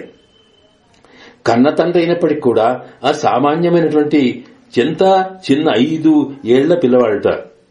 పంచాబ్దంబుల వాడవు బాలుడవు అని ఆ దాంట్లో భాగవతంలోనే హిరణ్యకశిపుడు ప్రహ్లాదంతో అంటాడు, ఏమయ్యా నీకు 5 ఏళ్లు లేవు, చిన్నగా ఉన్నావు, ఇంచుక లేవు, ఇంతంత లేవు, అప్పుడే పెద్ద పెద్ద మాటలు మాట్లాడుతున్నావు, ఎవడా విష్ణువు, ఎక్కడ ఆయన, ఎక్కడున్నాడు, ఏమిటి నువ్వు అనేది అంటూ ఇక చివరికి ఎన్ని రకాల వాడిని పీడించినా తనకుండే విశ్వాసాన్ని కాదనలేకుండా ఉన్నాడు అంటూ పోయినాడు ప్రహ్లాదుడు. అప్పుడు ఆయనకొకసారి సరే ఎక్కడున్నాడు చూపురా అనట తన సింహాసనం మించి తాను కత్తి పట్టుకుని దూకి ఎక్కడున్నాడో వాడిని ఎదిరిస్తాను నేను, చూపు ఇక్కడున్నాడా అనుకుంటూ ఇదిగో అంటే అంతటా ఉన్నాడు, ఇక్కడున్నాడు, అక్కడున్నాడు, సర్వాంతర్యామి సర్వేశ్వరుడు ఇందుగలడందులేడని చెబుతున్నాడు ఆయన. ఇలా చెబుతుంటే మరింతగా వీళ్ళు ఉద్రేకం పెరిగిపోయి ఇదిగో ఎదుటిగా కనిపిస్తున్నటువంటి ఈ స్తంభాన్ని నేనే కదా కట్టించింది, ఇది రాతి స్తంభము, దీంట్లో ఉన్నాడా అడిగాడు. ఉన్నాడన్నాడు ఈయన. అంటే విశ్వాసమే అనేటప్పటికీ ఒక్కసారి తన చేతితోటి దాన్ని స్తంభాన్ని కొట్టాడు, ఇట్లా గుద్దినట్టుగా చేశాడట. చేయగానే దాంట్లోంచి ఒక్కసారి స్తంభాన్ని చీల్చుకుని పరమాత్మ నరసింహావతారంలో వేంచేశాడట. అందువల్ల సత్యం విధాతు నిజభృత్యకృతానులాపం స్తంభే ప్రదర్శితమహో నరసింహ రూపం అంటారు. అంటే తన భృత్యుడు తను నమ్ముకున్నటువంటి వాడికి తన మీద విశ్వాసం ఉన్నటువంటి తన భక్తుడైన ప్రహ్లాదుడి యొక్క మాటను సత్యం చేయడం కోసం పాపం వాడు ఎక్కడున్నాడంటే అక్కడ తను వ్యాపిస్తూ ఉన్నాడట. సర్వాంతర్యామి గనక సర్వేశ్వరుడు తాను వైకుంఠంలో ఉండవలసిన వాడు, బ్రహ్మాండమైన ఆనందధామంలో ఉండవలసిన వాడు. అలాంటి స్వామి కూడా ఇరుకైనటువంటి గదిలో ఉన్నట్టుగా తాను ఒక రాతి స్తంభంలో, అంటే మనం ఎలాగా ప్రకృతితో తయారైనటువంటి శరీరం లోపల మన ఆత్మ కర్మబంధంగా కర్మను కారణంగా కట్టబడి ఉందో అలాగే కర్మకు కూడా అతీతుడైనటువంటి సర్వేశ్వరుడు కూడా ప్రకృతి పరిణామం చెందినటువంటి ఒక స్తంభం లోపల ఇరుకైన దాంట్లో తనను తాను కుదించుకుని రూపాన్ని మార్చుకుని తానందులోకి వెంచేసి ఉండి ఒక్కసారి వీడు కొట్టగానే దాంట్లోంచి బయలుదేరాడట. ఎట్లా వచ్చాడో భాగవతం చెప్తుందట.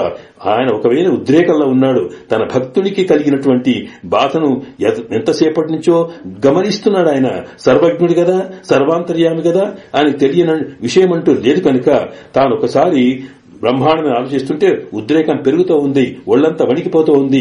వాడి కోసం రూపాన్ని మార్చుకున్నాడు. వారొక్కసారి పొట్టగానే ఆ స్తంభాన్ని చీల్చుకుని అవతరించాడు స్వామి. ఎంత భయంకరంగా ఉన్నాడు చెబుతూ భాగవతం చెప్తుంది. ప్రతప్త చామీకర చండలోచనం, ఆ స్వామిట ప్రతప్త చామీకర చండలోచనం స్ఫురచ్చటాకేశర జృంభతాననం. ప్రతప్త చామీకర చండలోచనం స్ఫురత్ ఛటాకేసర దృంభితాననం కరాల దంష్ట్రం కరవాల చంచలక్షురంత జిహ్వం భృకుటీముఖోజ్వలం లబ్ధోద్దకర్ణం గిరికంధరాద్భుత వ్యాప్తం నాసి అనుభీషణం అని బ్రహ్మాండంగా అక్కడ వర్ణిస్తాడు మన వ్యాస భగవానుడు. దాంట్లో ప్రతప్త చామీకర చండలోచనమట. ఒక్కసారి ఆ స్వామి ఆ సంబంధించి తాను వేంచేయగానే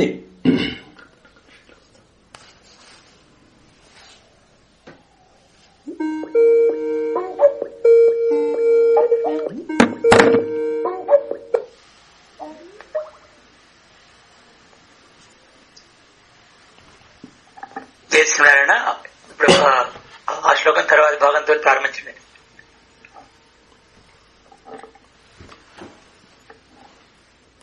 గోపికలు కోరినట్టుగా గుహలో పడుకున్న సింహము మేలుకొని ఒకసారి ఒళ్లంతా జలపరించి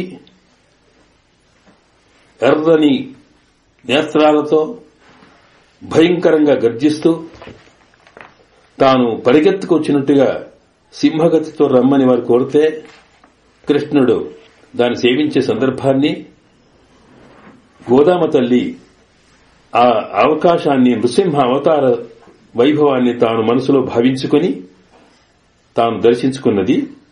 ఆ అంశాన్నే ఇక్కడ మనకు వ్యాఖ్యాతలు దాన్ని వివరిస్తూ ఎలాగా రమ్మన్నారంటే నృసింహావతారం అని చెప్పారట. ఆ నృసింహావతారాన్ని మనం ఇక్కడ సేవిస్తున్నాం. ఇప్పుడు ప్రహ్లాదునికి జరుగుతున్న బాధను తట్టుకోలేక మనసంతా కూడా ఆర్తి చెంది ఉద్రేకానికి వచ్చి భక్త వత్సలుడు కనుక ఆ వాత్సల్యంతో తన దూడకు ఏదైనా ప్రమాదం జరుగుతూ ఉంటే ఎలాగా ఆవు పరిగెత్తుకు వచ్చి దానికి రక్షణగా నిలుచుంటుందో అలాగే ఆయన కూడా స్తంభం నుంచి బయలుదేరాడట. ఆ స్తంభం నుంచి వచ్చినటువంటి స్వామి స్తంభాన్ని చీల్చుకుని వస్తే ఎట్లా కనిపించినాడో మనకు భాగవతం చెప్పింది. ప్రతప్త చామీకర చండలోచనం. ఒక్కసారి ఆ కన్నులు ఎర్రగా కనిపిస్తున్నాయట. కోపంతో ఎర్రబడిపోయినాడు. ఆ కోపంతో ఉంటే అవి ఎట్లా ఉంటే ఎరుపు పచ్చదనం రెండు కనిపిస్తుంది. సింహం కనుక ఆ కన్నులో పచ్చదనం కనిపిస్తుంది. అది ఎట్లా ఉందంటే ప్రతప్త చామీకర కండలోచనం అంటే బంగారును తీసుకుని అగ్నిలో వేస్తే దాన్ని బాగా వేడి వచ్చిన తర్వాత ఎలాగా పచ్చని రంగు కలిగిన బంగారం ఎరుపు మారుతూ ఉంటుందో, ఎరుపు పసుపు రెండు కలిసినటువంటి స్థితి ఎట్లా ఉంటుందో అటువంటి కన్నుల్లో అద్భుతమైనటువంటి ఒక తేజస్సు, దాంతో పాటు ఒక ఉద్రేకం కనిపిస్తున్నాయట స్వామిలో. కళ్ళు ఎర్రబడ్డాయి, విప్పుకున్నాడు. ప్రతప్త చామీకర కండలో చండలోచనం స్ఫురత్ సటాకేసర జృంభితాననం. ఒక్కసారి ఆ ముఖమంతా కూడా తాను వెంట్రుకను దులుపుకున్నాట. ఆ దులుపుతూ ఉంటే ఇటు దులిపేటువంటి సందర్భం వస్తే ముఖమంతా కూడా వెంట్రుకలు నిండిపోయినాయట. అలాగే కరాల దంష్ట్రం ఒక్కసారి కోరలు తీసుకొని బయట నోరు తెరిచి వచ్చాయట. అలాగే కరబాల చెంచల చురంబిత జిహ్వం ఆ నాలుక తెరిచాడు ఇతడికి. నాలుక తెరిస్తే ఎట్లా ఉంటే ఎర్రగా నాలుక తెరుస్తూ ఉంటే అదొక రక్తపూరితమైనటువంటి ఒక ఖడ్గం ఎలాగైతే కత్తిని యువతలగా తీసినట్టుగా నాలుక యువతలకి తీసుకొచ్చాడట. భ్రుకుటీ ముఖోజ్వలం ముఖమంతా కూడా ఒకసారి కనుబొమ్మల్ని పైకెత్తాయట. కళ్లల్లో ఎరుపులు నిప్పులు కురిపిస్తున్నాడు. ముఖమంతా ఏమిటి జూలు వదిలినట్టుగా తాను కదిలిపోతున్నాడు. అలాంటి స్థితి కలిగిన స్వామి ఒక్కసారి ఆ చెవులు రెక్కలైపోయి పైకి ఆగిపోయి ఉద్రేకంతో పైకి లేచి ఉన్నాయట. ఇలాగ ఉన్నట్టు స్వామి గిరికందరాద్భుతం అంటే ఒక గుహలో నుండి సింహం ఎలాగా తాను నిద్రలో నుంచి వచ్చినట్టు సింహం ఎలాగా పరిగెత్తుకొస్తుందో అలాగా తాను వచ్చాడట. వచ్చి ఒక్కసారి సరే ఆ హిరణ్యకశ్యపుణ్ణి తాను చీల్చే ప్రయత్నం చేశాడు. ఆ లక్షణం చూసిన తర్వాత, ఆ స్వామి యొక్క అవతారం చూసిన తర్వాత వాస్తవానికి అందరూ దేవతలంతా కూడా భయపడిపోయినారు, వణికిపోతున్నారు. ప్రపంచమంతా వణుకుతోంది. ఆ వణికేటువంటి స్థితిలో అందరు కలిసి అమ్మవారిని ప్రార్థించారట. అమ్మా, ఇదేమిటి, ఈయన ఇటువంటి భయంకరమైన రూపం కనిపిస్తూ ఉన్నదే, ఈయన చల్లార్చు స్వామి అమ్మా అని అంటే ప్రార్థిస్తే అమ్మ కూడా ఉందట, ఇది నా వల్ల కాదు.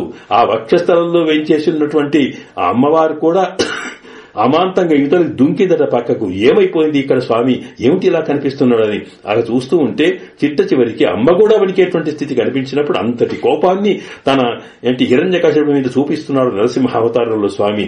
ఎందుకనకంటే ఎంత చిన్నవాడు, 5 ఏళ్ల కూడా నిండనటువంటి పసిపాపల్ని ఎన్ని రకాల శ్రమ పెట్టాడు. ఆయన చేసిన తప్పేమిటి?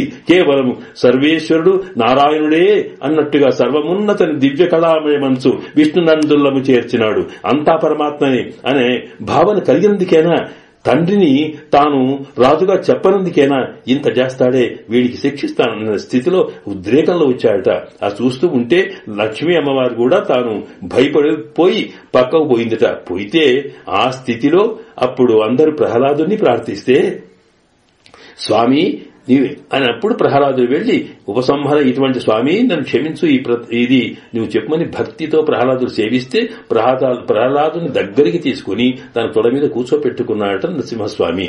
అంటే అంత ఉద్రేకము కలిగినటువంటి వాడు హిరణ్యకశిపుడి వధ జరిగిన తర్వాత తనకుండేటువంటి భీకరమైనటువంటి అవతార స్వరూపాన్ని తగ్గించుకొని అప్పుడు ప్రహ్లాదుణ్ణి తన దగ్గరికి తీర్చుకొనట ఒళ్లంతా పిడుగుతున్నాడు. అంటే సింహం ఎంతటి శత్రువులమైన అంటే తనకు పడిరానటువంటి జంతువులను చంపడంలో అలాగా ప్రయత్నం చేసినప్పటికీ కూడా తన పిల్ల అది సింహం పిల్లనే అయితే దాని చిన్నదైతే దగ్గరికి తీసుకొని ఎలా చేర్చుకుంటుందో అలాగే సింహమైనా ఏదైనా కన్న గడుపు కన్నదే కదా, అందువల్ల అది ఎట్లా తీసుకుంటుందో అలాగే ప్రహ్లాదుని తీసుకుని దగ్గరికి నిమిరినాడట పరమాత్మ. ఆ దృష్టి పెట్టుకుని అలాగ స్వామి ఆ సింహం వచ్చినట్టుగా రమ్మని ఇందులో ప్రార్థించింది. అంటే ఇక్కడ సింహం రావడం అంటే నరసింహావతారం రావడమే. ఎందుకు అవతారం జరిగింది? నరసింహావతారంలో ఒక్కొక్క అవతారానికి ఒక్కొక్క విశేషం ఉన్నది. పరమాత్మ తనకున్నటువంటి కళ్యాణ గుణముల లోపల అంటే అనేకమైనటువంటి కళ్యాణ గుణాలుంటే ఒక్కొక్క గుణాన్ని ప్రధానంగా లోకానికి తెలియపరచడం కోసమే తాను లోకంలో అవతరించాడట. రాముడిగా తాను అవతరించడంలో ఒకటేంటంటే విదితః సహిధర్మజ్ఞ శరణాగత వత్సలః అంటామే. శరణాగతి పొందిన వారి మీద వాత్సల్యం చూపగలిగేటువంటి ఒక స్వభావం శ్రీరామచంద్రునిది.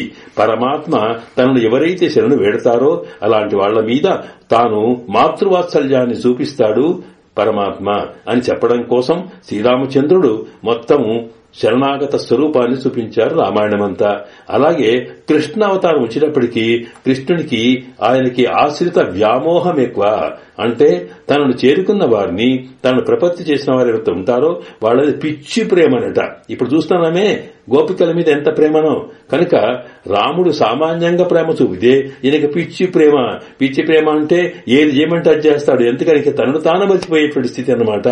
అలాంటి లక్షణం కలవాడు కృష్ణ భగవానుడు.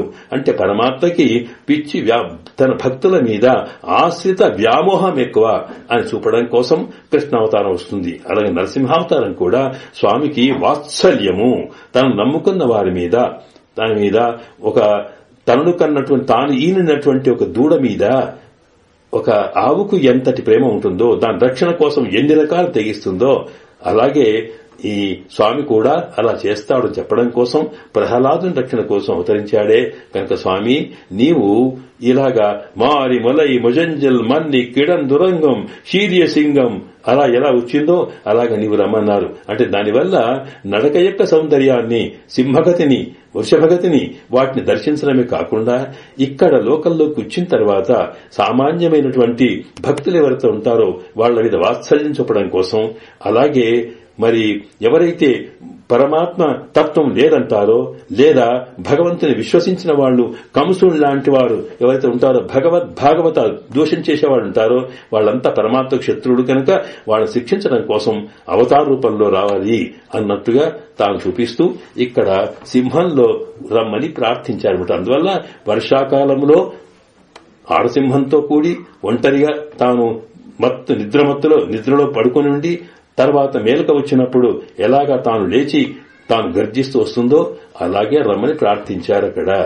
ఇంత చెప్పితే చివరికి కృష్ణుడు అన్నాడట, ఏమమ్మా నేను ఇంత చేస్తే నన్ను ఒక సింహంతోటే పోల్చారా, నేను సింహమేనా అంటే, అయ్యో స్వామి అది కాదు, ఇక్కడ సామాన్యంగా నీలో ఉండే కళ్యాణ గుణములు అనుభవించడమే మాకు ముఖ్య లక్షణం. కనుక సింహంలో ఉండేటువంటి గాంభీర్యం, సింహంలో ఉండేటువంటి తన పరాక్రమం, సింహంలో ఉండేటువంటి శక్తి సామర్థ్యాలు అవన్నీ కూడా నీలో ఉన్నాయి స్వామి అని వాటిని చూడడం కోసము సింహంలాగా రమ్మని ప్రార్థించామే తప్ప పనికిరాని సింహంతో నిన్ను పోలుస్తామా స్వామి అని అంటూ అలాగా చెప్తే, అలా కాదు స్వామి, మేము సింహమే కాదు, నీ రాక నడకనే కాదు, మేము పోదరమా పోలే వచ్చిన రమ్మన్నాం. కానీ నీవి యొక్క సౌకుమార్యము, నీ సౌందర్యం చూచినప్పుడు సింహంలో ఉండే క్రూరత్వం కనిపిస్తుందా స్వామి అని అంటూ నీ పువ్వై పువ్వన్నా అన్నారు. పువ్వై పువ్వు వన్నా అంటే వర్ణ అంటే వర్ణము కలవాడా, వర్ణం అంటే రంగు, వర్ణం అంటే స్వభావము. అలాగా ఒక పువ్వు అంటే అతసీ పుష్పం అంటాము, దాన్ని దిరిసన పుష్పం అంటాము. ఒక రకమైన ఆ పుష్పము నీలి వర్ణంలో ఉండడమే కాకుండా మెత్తగా అందంగా కనిపిస్తూ ఉంది.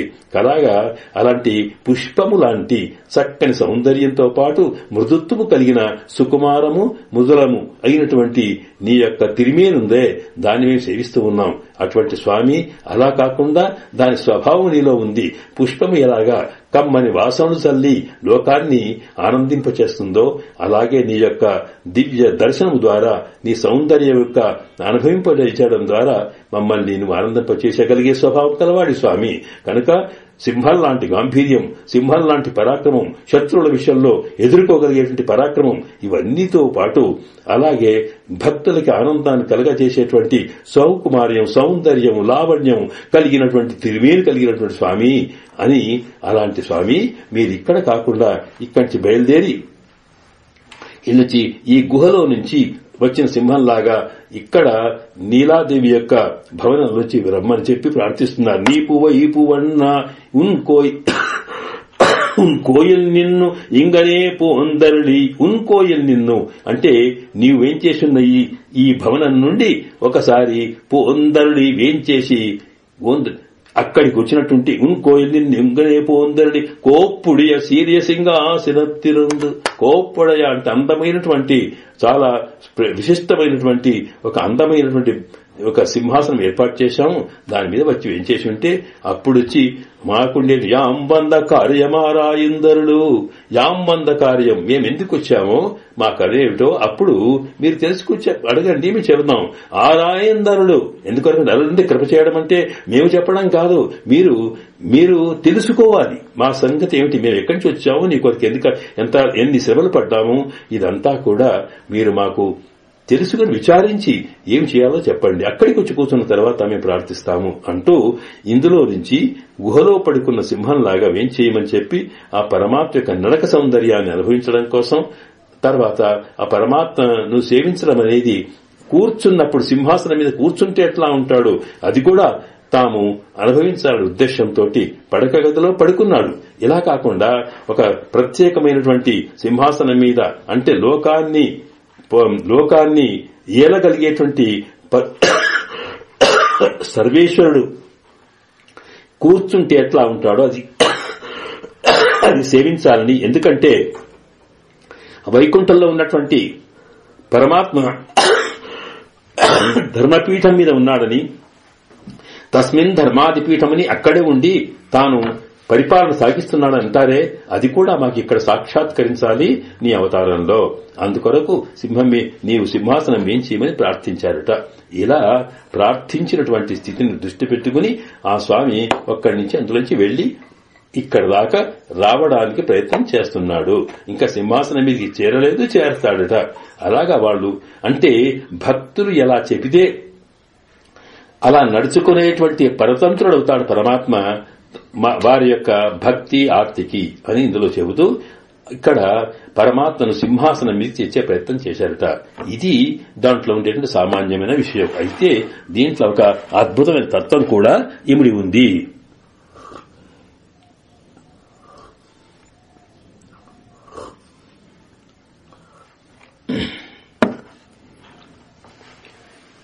ఆండాళ్ తల్లి తాను ఏ పాసురం చెప్పినా పైకి ఒక కథలా కనిపించినా దాని వెనుక ఉన్న తత్వం ఏమిటి, అంతరార్థం. తత్వం అంటే అంతరార్థం, దాన్ని స్వాపదేశం అని కూడా అంటాం. ఇక్కడ ఇంతవరకు గోపికలకు కలిగిన జ్ఞానం ఏమిటి, ఇంకా కావలసిన జ్ఞానం ఏమిటి? గోపికలు అనగానే సామాన్యమైనటువంటి సంసారంలో ఉన్న జీవులము అన్నమాట. పరమాత్మ కోసం ఆయన అనుగ్రహం కోసం తపించేటువంటి భక్తులు అని కూడా అర్థం చేసుకోవాలి మనం. వాళ్ళకి ఇప్పుడు సంపూర్ణమైన పరమాత్మ తత్వజ్ఞానం కలిగింది. దానికి ఆ స్థితి రావడానికి ఉన్నటువంటి దశలేమిటో మనం చూచాం. సత్పురుషుల సహవాసము కావచ్చు, ఆ తర్వాత ఆచార్యునికి అనుగ్రహము, తద్వారా అమ్మవారి యొక్క పురుషకారము, దాని తర్వాత పరమాత్మను ప్రపత్తి చేయడం, ఆ తర్వాత ప్రపత్తికి ప్రసన్నుడైనటువంటి పరమాత్మ వాళ్లకు పరతంత్రుడవడం, ఇక్కడ దాకా జరిగింది. అయినప్పుడు ఈ అవతారంలో ఉన్నటువంటి పరమాత్మను దర్శించుకున్నారు. పరమాత్మ సాక్షాత్కారం కలిగిన అసలు ఈ పరమాత్మను సింహాసనం నుంచి గుహలో నుండి వచ్చి సింహాసనం మీదికి రమ్మని అక్కడ వేంచేసి ఉంటే మా ప్రార్థన ఏమిటో మీకు తెలుపుతామన్నారు. అసలు ఇంతకు ఆ గుహ ఏమిటి, ఎందుకు ఆయన సింహంలాగా రావాలి, ఆ వచ్చేటప్పుడు మేలుకొనే స్థితిని, కదిలే స్థితిని, నడిచే స్థితిని, ఇవన్నీ కూడా ఎందుకు వర్ణించినారు, దీని లోపల నుంచి సింహాసనం అంటే ఏమిటి అన్నప్పుడు ఈ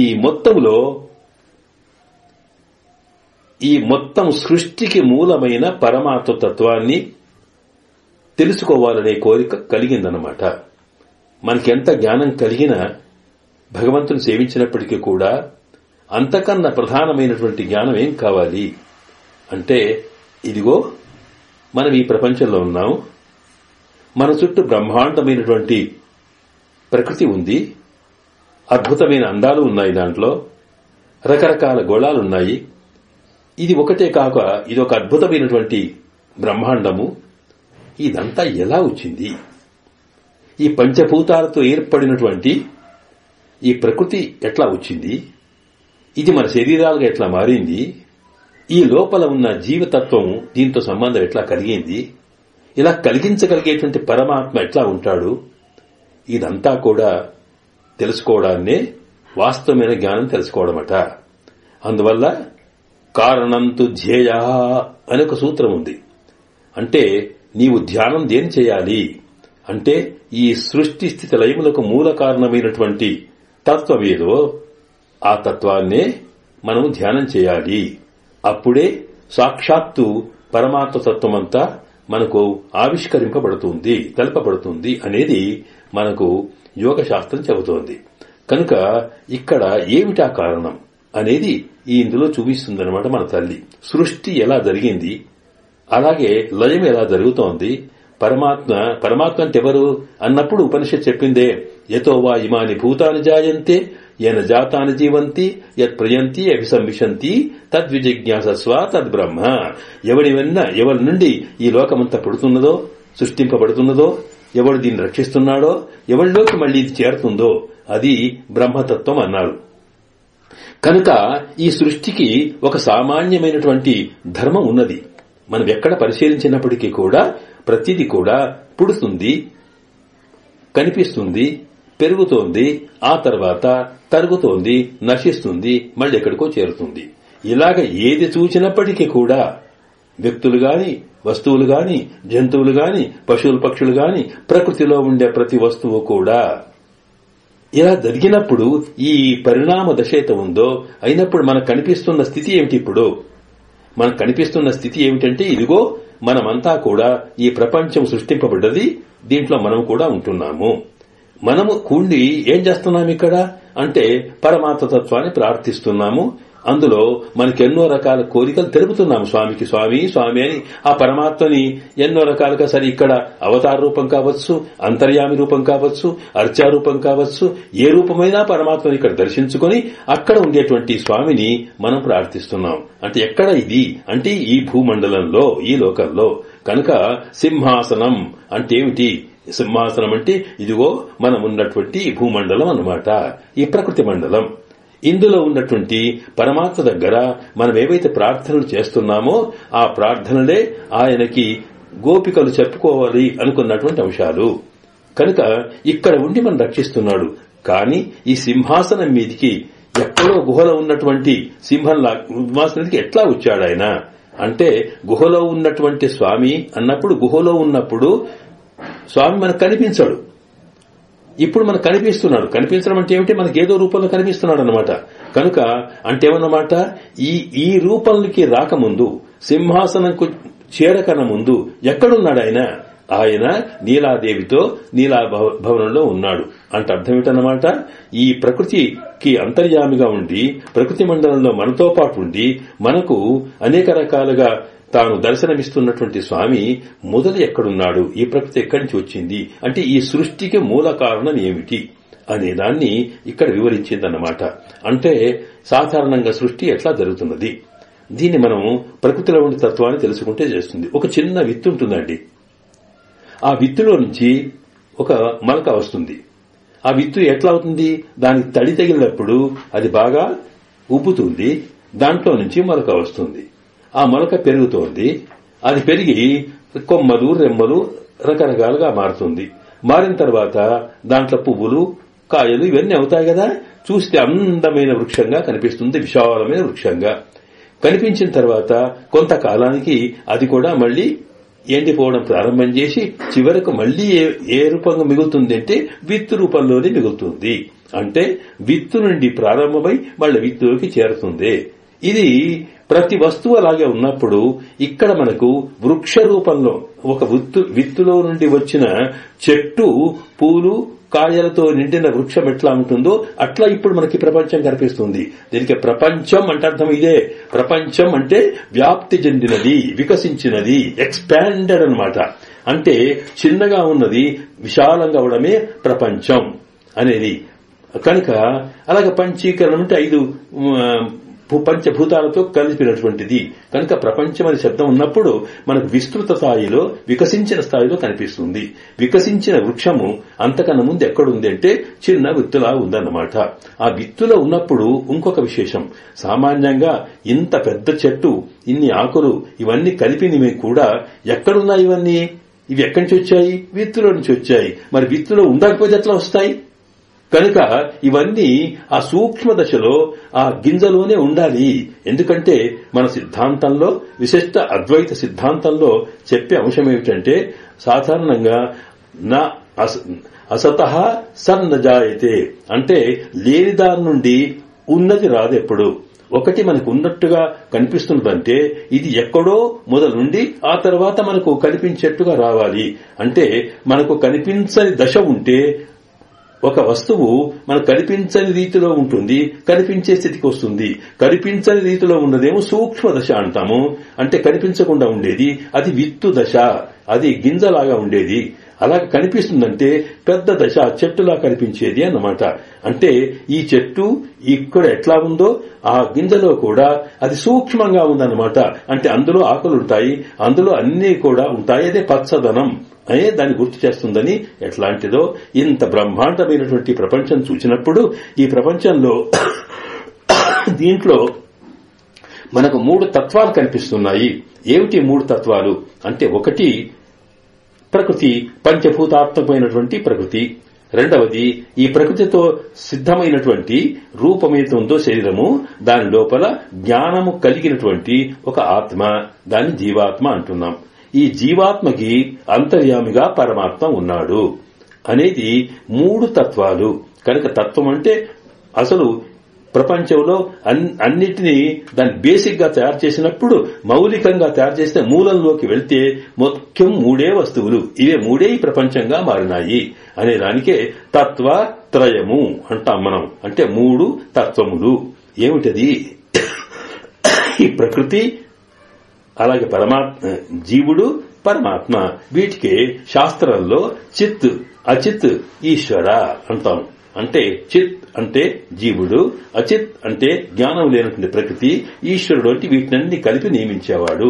ఈ 3 కలిసి ఉన్నదే ఈ ప్రపంచమంతా. ఎక్కడన్నా చూడండి మీరు, ఒక వస్తువు, దాని లోపల తేజస్సు కలిగిన ఒక చైతన్యం, దానికి ఆ చైతన్యాన్ని ఇచ్చేటి పరమ చైతన్యం ఉండి తీరింది. ఈ ఒక్కొక్క వస్తువులో ఉన్న చైతన్యం జీవతత్వం, అంతటా కూడా వ్యాపించింది పరమతత్వం, పరమ చైతన్య తత్వం అన్నమాట. కనుక ఈ 3 కలిసింది అనేది తత్వత్రయ సిద్ధాంతం అంటాం. ఈ 3 ఎట్లా ఉన్నాయి అన్నప్పుడు ఈ 3ంటికి దేని స్వభావం దానికే ఉంది. ప్రకృతి లక్షణం ప్రకృతికే ఉంది.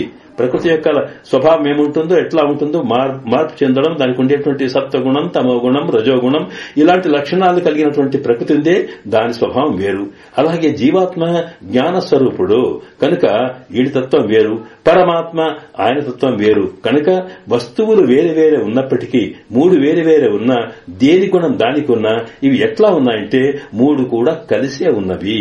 అంటే ఈ ప్రకృతి, ఈ జీవుడు పరమాత్మకే విడదీయరానట్టుగా ఉన్నాడు, కలిసే ఉన్నాడని. ఈ కలిసి ఉన్న ఉన్నటువంటి స్థితికే మనము పరమాత్మ అంటాం. ఈ పరమాత్మ అంటే అద్వితీయం, మరొకటి లేదు, ఒక్కడేంటి? ఎలా ఒక్కడు అంటే ఉన్నవి 3 విడదీయరాకుండా ఉన్నటువంటి ఒకటిగా ఉండడం అనేది, దాన్ని మనం విశిష్ట అద్వైతం అంటాం. స్వామి ఒక్కడున్నాడు కానీ విశిష్ట వాడితో అంటే ఈ ప్రకృతి సత్యమే, జీవుడు సత్యమే, పరమాత్మ సత్యమే, ఇందులో లేకపోవడేవి లేదు. ఈ ఉండి కూడా అవి పరమాత్మకే అంకితమై పరమాత్మ నుంచి విడదీయ రాకుండా ఉంటాయన్నమాట. ఒక వస్తువు ఉంటే ఆ వస్తువునకు రూపం ఉంటుంది, ఆ వస్తువునకు ధర్మం ఉంటుంది, ఆ వస్తువునకు తత్వం ఉంటుంది. అయితే ఒక వస్తువు నుండి రూపాన్ని విడదీయలేం, ఒక వస్తువు నుండి గుణమును విడదీయలేం. అలాంటిదే ఇక్కడ కూడా అవి సామాన్యమైనటువంటి లక్షణాలైతే పదార్థములే. వస్తువులు కూడా ఒక వస్తువుకు ఉండే రూపంలాగా, ఒక వస్తువుకు ఉండే గుణంలాగా ఈ పరమాత్మకే అంటూ ఉంటాయన్నమాట. కనుక పరమాత్మలోనే ఉంటాయి, పరమాత్మ వెంబడే ఉంటాయి. ఇలాగ మూడు కలిసి ఉండడాన్ని, మూడు వేరు వేరు స్వభావం కలివి ఒకటిగా ఉండడాన్ని విశిష్ట అద్వైతం అంటాం. సాధారణంగా ఒక కొబ్బరికాయ ఉందనుకోండి. కొబ్బరికాయ ఉంటే ఆ కొబ్బరికాయలో ఏముంటాయి? కొబ్బరికాయ దేన్ని అంటాము అంటే పైన పీసు ఉంటుంది, దాని లోపల పెంకు ఉంటుంది, దాని లోపల కొబ్బరి ఉంటుంది. ఈ మూడు కలిపినప్పుడు మాత్రమే కొబ్బరికాయ అని పేరు. పీసుకేమో కొబ్బరి పీసు అంటాం, పెంకకేమో కొబ్బరి పెంక అంటాం, అలాగే దాంట్లో కుడుకకేమో కొబ్బరి కుడుక అంటాం. అన్నిటికీ కొబ్బరి అంటూనే కుడుక, పెంకు, పీసు అని మూడు దాని వేరు. పీసుకుండే లక్షణం పెంకకు లేదు, పెంకకుండే లక్షణం కొబ్బరికి లేదు. కనుక దేని దానికి ఉన్నప్పటికీ మూడు కలిపినప్పుడు మాత్రమే ఒక కొబ్బరికాయ అని ఎట్లా అంటామో, ఈ ప్రకృతి, జీవుడు, పరమాత్మ ఈ మూడు కలిసినే అన్నిటిలో ఎక్కడ చూసినా ఈ మూడు ఉంటాయి. కనుక మీరు ఏ వస్తువు చూసినా అవి మూడే ఉంటాయి. ఈ మూడు కలిసిన ప్రపంచం కలిసినప్పుడు ఇవి విస్తృతంగా కనిపిస్తున్నాయి. దీనికి బదులుగా ఇవి సామాన్యంగా ఒకటిగా అంటే సూక్ష్మ దశలో అంటే సృష్టి కన్నా పూర్వంలో ఉన్నప్పటి స్థితిలో కూడా ఈ మూడు కలిసే ఉంటాయట. అంటే ఆ మూడు కలిసి ఉంటేనే మళ్ళీ మూడు విస్తృతంగా వస్తూ ఉంటాయి. కనుక ప్రకృతి, జీవుడు, జీవుడు అంటే జీవ సమూహం అన్నమాట. వీళ్ళంతా కలిసి ఉండడం అనేది లక్షణం పరమాత్మకే ఉంటుంది. కనుక పరమాత్మ సృష్టి కన్నా ముందు సూక్ష్మ దశలో ఉంటాడట. అంటే మనకి తెలియనటువంటి స్థితిలో ఉంటాం. ఆ పరమాత్మతోటే ఈ జీవులు, ఈ ప్రకృతి అంతా ఒక గింజలో పచ్చదనం ఎలా ఉంటుందో, అలాగే జీవతత్వం ఎలా కలిసి ఉంటుందో, అలాగే పరమాత్మ లోపల ఇవన్నీ కలిసి ఉంటాయి. దీన్నే పరమాత్మ యొక్క సూక్ష్మ దశ. ఆ సూక్ష్మ దశలో కూడా అంటే కంటికి కనిపించిన దశలో కూడా ఈ మూడు అక్కడే కలిసి ఉంటాయి. కనుక పరమాత్మ సూక్ష్మ దశలో విశిష్టుడై ఉంటాడు, వీటితో కలిసి ఉంటాడు. అలాగే అది స్వామికి ఒకసారి సంకల్పం వచ్చిందనుకోండి, అది విత్తు నుంచి చెట్టు ఎట్లా పరిణమిస్తూ వచ్చిందో అలాగే స్వామి తనను తాను మార్చుకుంటూ వచ్చినప్పటికీ ప్రకృతిని విస్తరింప చేస్తూ అందులోకి జీవతత్వాలు చేరుస్తూ ఉంటే అది మహావృక్షంగా మారి ప్రపంచంగా వస్తుంది. ఇలా వచ్చినప్పటికీ కూడా ఈ మూడు కలిసే ఉన్నాయి. కనుక సూక్ష్మ దశలో కలిసినటువంటి పరమాత్మతత్వం, ఇలాగా విశాలంగా కనిపించే పరమాత్మతత్వం రెండూ ఒకటే. కనుక విశిష్టంచ తయో అద్వైతం విశిష్ట అద్వైతం అంటే సూక్ష్మంగా ఉన్నప్పుడు గింజ రూపంలో ఉన్నప్పుడున్న చెట్టు ప్రకృతి రూపంలో పరిణమించినప్పటికీ కూడా ఈ మూడింటిని కలిపి ఉన్నటువంటి స్థితికే విశిష్ట అద్వైతం అంటాం. అంటే ఇక్కడ ఏమిటి? చిన్నగా ఉన్నది పెద్దగా పెరగడం, పెద్దగా ఉన్నది చిన్నగా అవడం అనేది సృష్టి, స్థితి, లయములు అనేది మన సిద్ధాంతం. దీంట్లో చెప్పినప్పుడు దాన్ని ఇక్కడ తాను ఎట్లా అమలుపరిచిందమ్మా ఈ పాశురంలో, దీన్ని మనం అక్కడ అనుభవించాలి. ఇక్కడ మనకి ఈ ప్రళయం అంటే ఇదంతా కనిపిస్తున్నటువంటి ప్రపంచం ఉందే, మనమంతా ఉన్నామే, ఈ మనమంతా ఈనాడు ఇంతకు ముందు ఎక్కడి నుంచి వచ్చామో మనకు తెలియదు. అంటే సృష్టి ఎలా జరిగిందో తెలియదు, అలాగే ఇది తర్వాత ఎప్పుడు పోతుందో తెలియదు. ఎందుకంటే ప్రతి వస్తువునికి లోపల కనిపిస్తున్నప్పుడు ప్రతిదానికి సృష్టి, స్థితి, లయములు ఉన్నప్పుడు ప్రపంచానికి కూడా సృష్టి, స్థితి, లయములు ఉండాలి. కనుక ఇది లయమైపోయేటువంటి స్థితి అంటే మొత్తం అందులోకే ఒక మట్టితోటి కుండలు తయారు చేస్తాం, చిప్పలు తయారు చేస్తాం, ఎన్నో వస్తువులు తయారు చేస్తాం. అవన్నీ ఉన్న తర్వాత అవి పగిలిపోతే మొత్తం మళ్ళీ మట్టి ముద్ద అవుతుంది. అలాగా దాన్ని లయం అంటాం. మనకి రకరకాల రూపాలు రావడం అనేది సృష్టి అంటాం. అలాగా కొంతకాలం ఉంటే స్థితి అంటాం. అటువంటి స్థితిలోనే ఈ ప్రకృతి, చిత్, అచిత్, ఈశ్వరుడు, ప్రకృతి, జీవుడు పరమాత్మతో కలిసిన సూక్ష్మ దశ ఎప్పుడు ఏర్పడుతుంది అంటే అది వచ్చేటప్పుడట ఈ ప్రపంచమంతా మునిగేటువంటి దశకి ప్రళయ దశ అంటాం. ప్రళయం అంటే లయం అంటే లీనమైపోవడం, ప్రళయం అంటే మొత్తం అందులోనే పోవడం అన్నమాట. ఈ మొత్తం అంతా పోయి ఇది జల రూపంలో మారుతుందట. అంటే దానికి సరే అవాంతర ప్రళయము లేకపోతే శాశ్వత ప్రళయం అని తేడాలు ఉన్నాయనుకోండి. ఇప్పుడు మనకి తాత్కాలికమైన ప్రళయం అన్నమాట. అంటే ఏమిటి? ఇదంతా ఒక దిక్కు అయిపోతుంది. అయిపోయిన తర్వాత అప్పుడంతా జల రూపం అవుతే అది అప్పుడేమన్నా ఆ జలమంతా కూడా ప్రళయం ఎప్పుడు వస్తుందంటే భయంకరమైన అగ్నులు, భయంకరమైనటువంటి గాలులు, అలాగే భయంకరమైనటువంటి వర్షాలు పడి దానివల్ల మొత్తం కూలిపోయి మొత్తం నీరు అయిపోతుందట. దాన్నే వర్షం అంటాం. కనుక ఇక్కడ మారి, మొలై, ముజంజిల్ అన్నప్పుడు ఆ మొత్తం ప్రళయ దశ వచ్చేసి ఆ నీళ్ళ లోపలే మొత్తం ఏర్పడిన స్థితిలో ఉన్నప్పుడు పరమాత్మ తాను మర్యాక మీద పడుకుంటానన్నామే. అలాగే సృష్టి కన్నా పూర్వము తాను ఆ నీటిలో పడుకొని ఉంటాడు. అది సూక్ష్మ దశలో ఉంటాడు. ఉన్నప్పటికీ ఈ జీవులందరినీ తన కడుపులో పెట్టుకుని తర్వాత ప్రకృతితో పాటు తాను పెట్టుకుని అలాగా ఉంటాడట. అంటే అప్పుడు ఏదీ ఉండదు. దాన్నే చీకటి దశ అంటాం. తమస్సు అంటే ఇక మరి ఏమి మనకు కనిపించినటువంటి స్థితి కనిపిస్తుందట.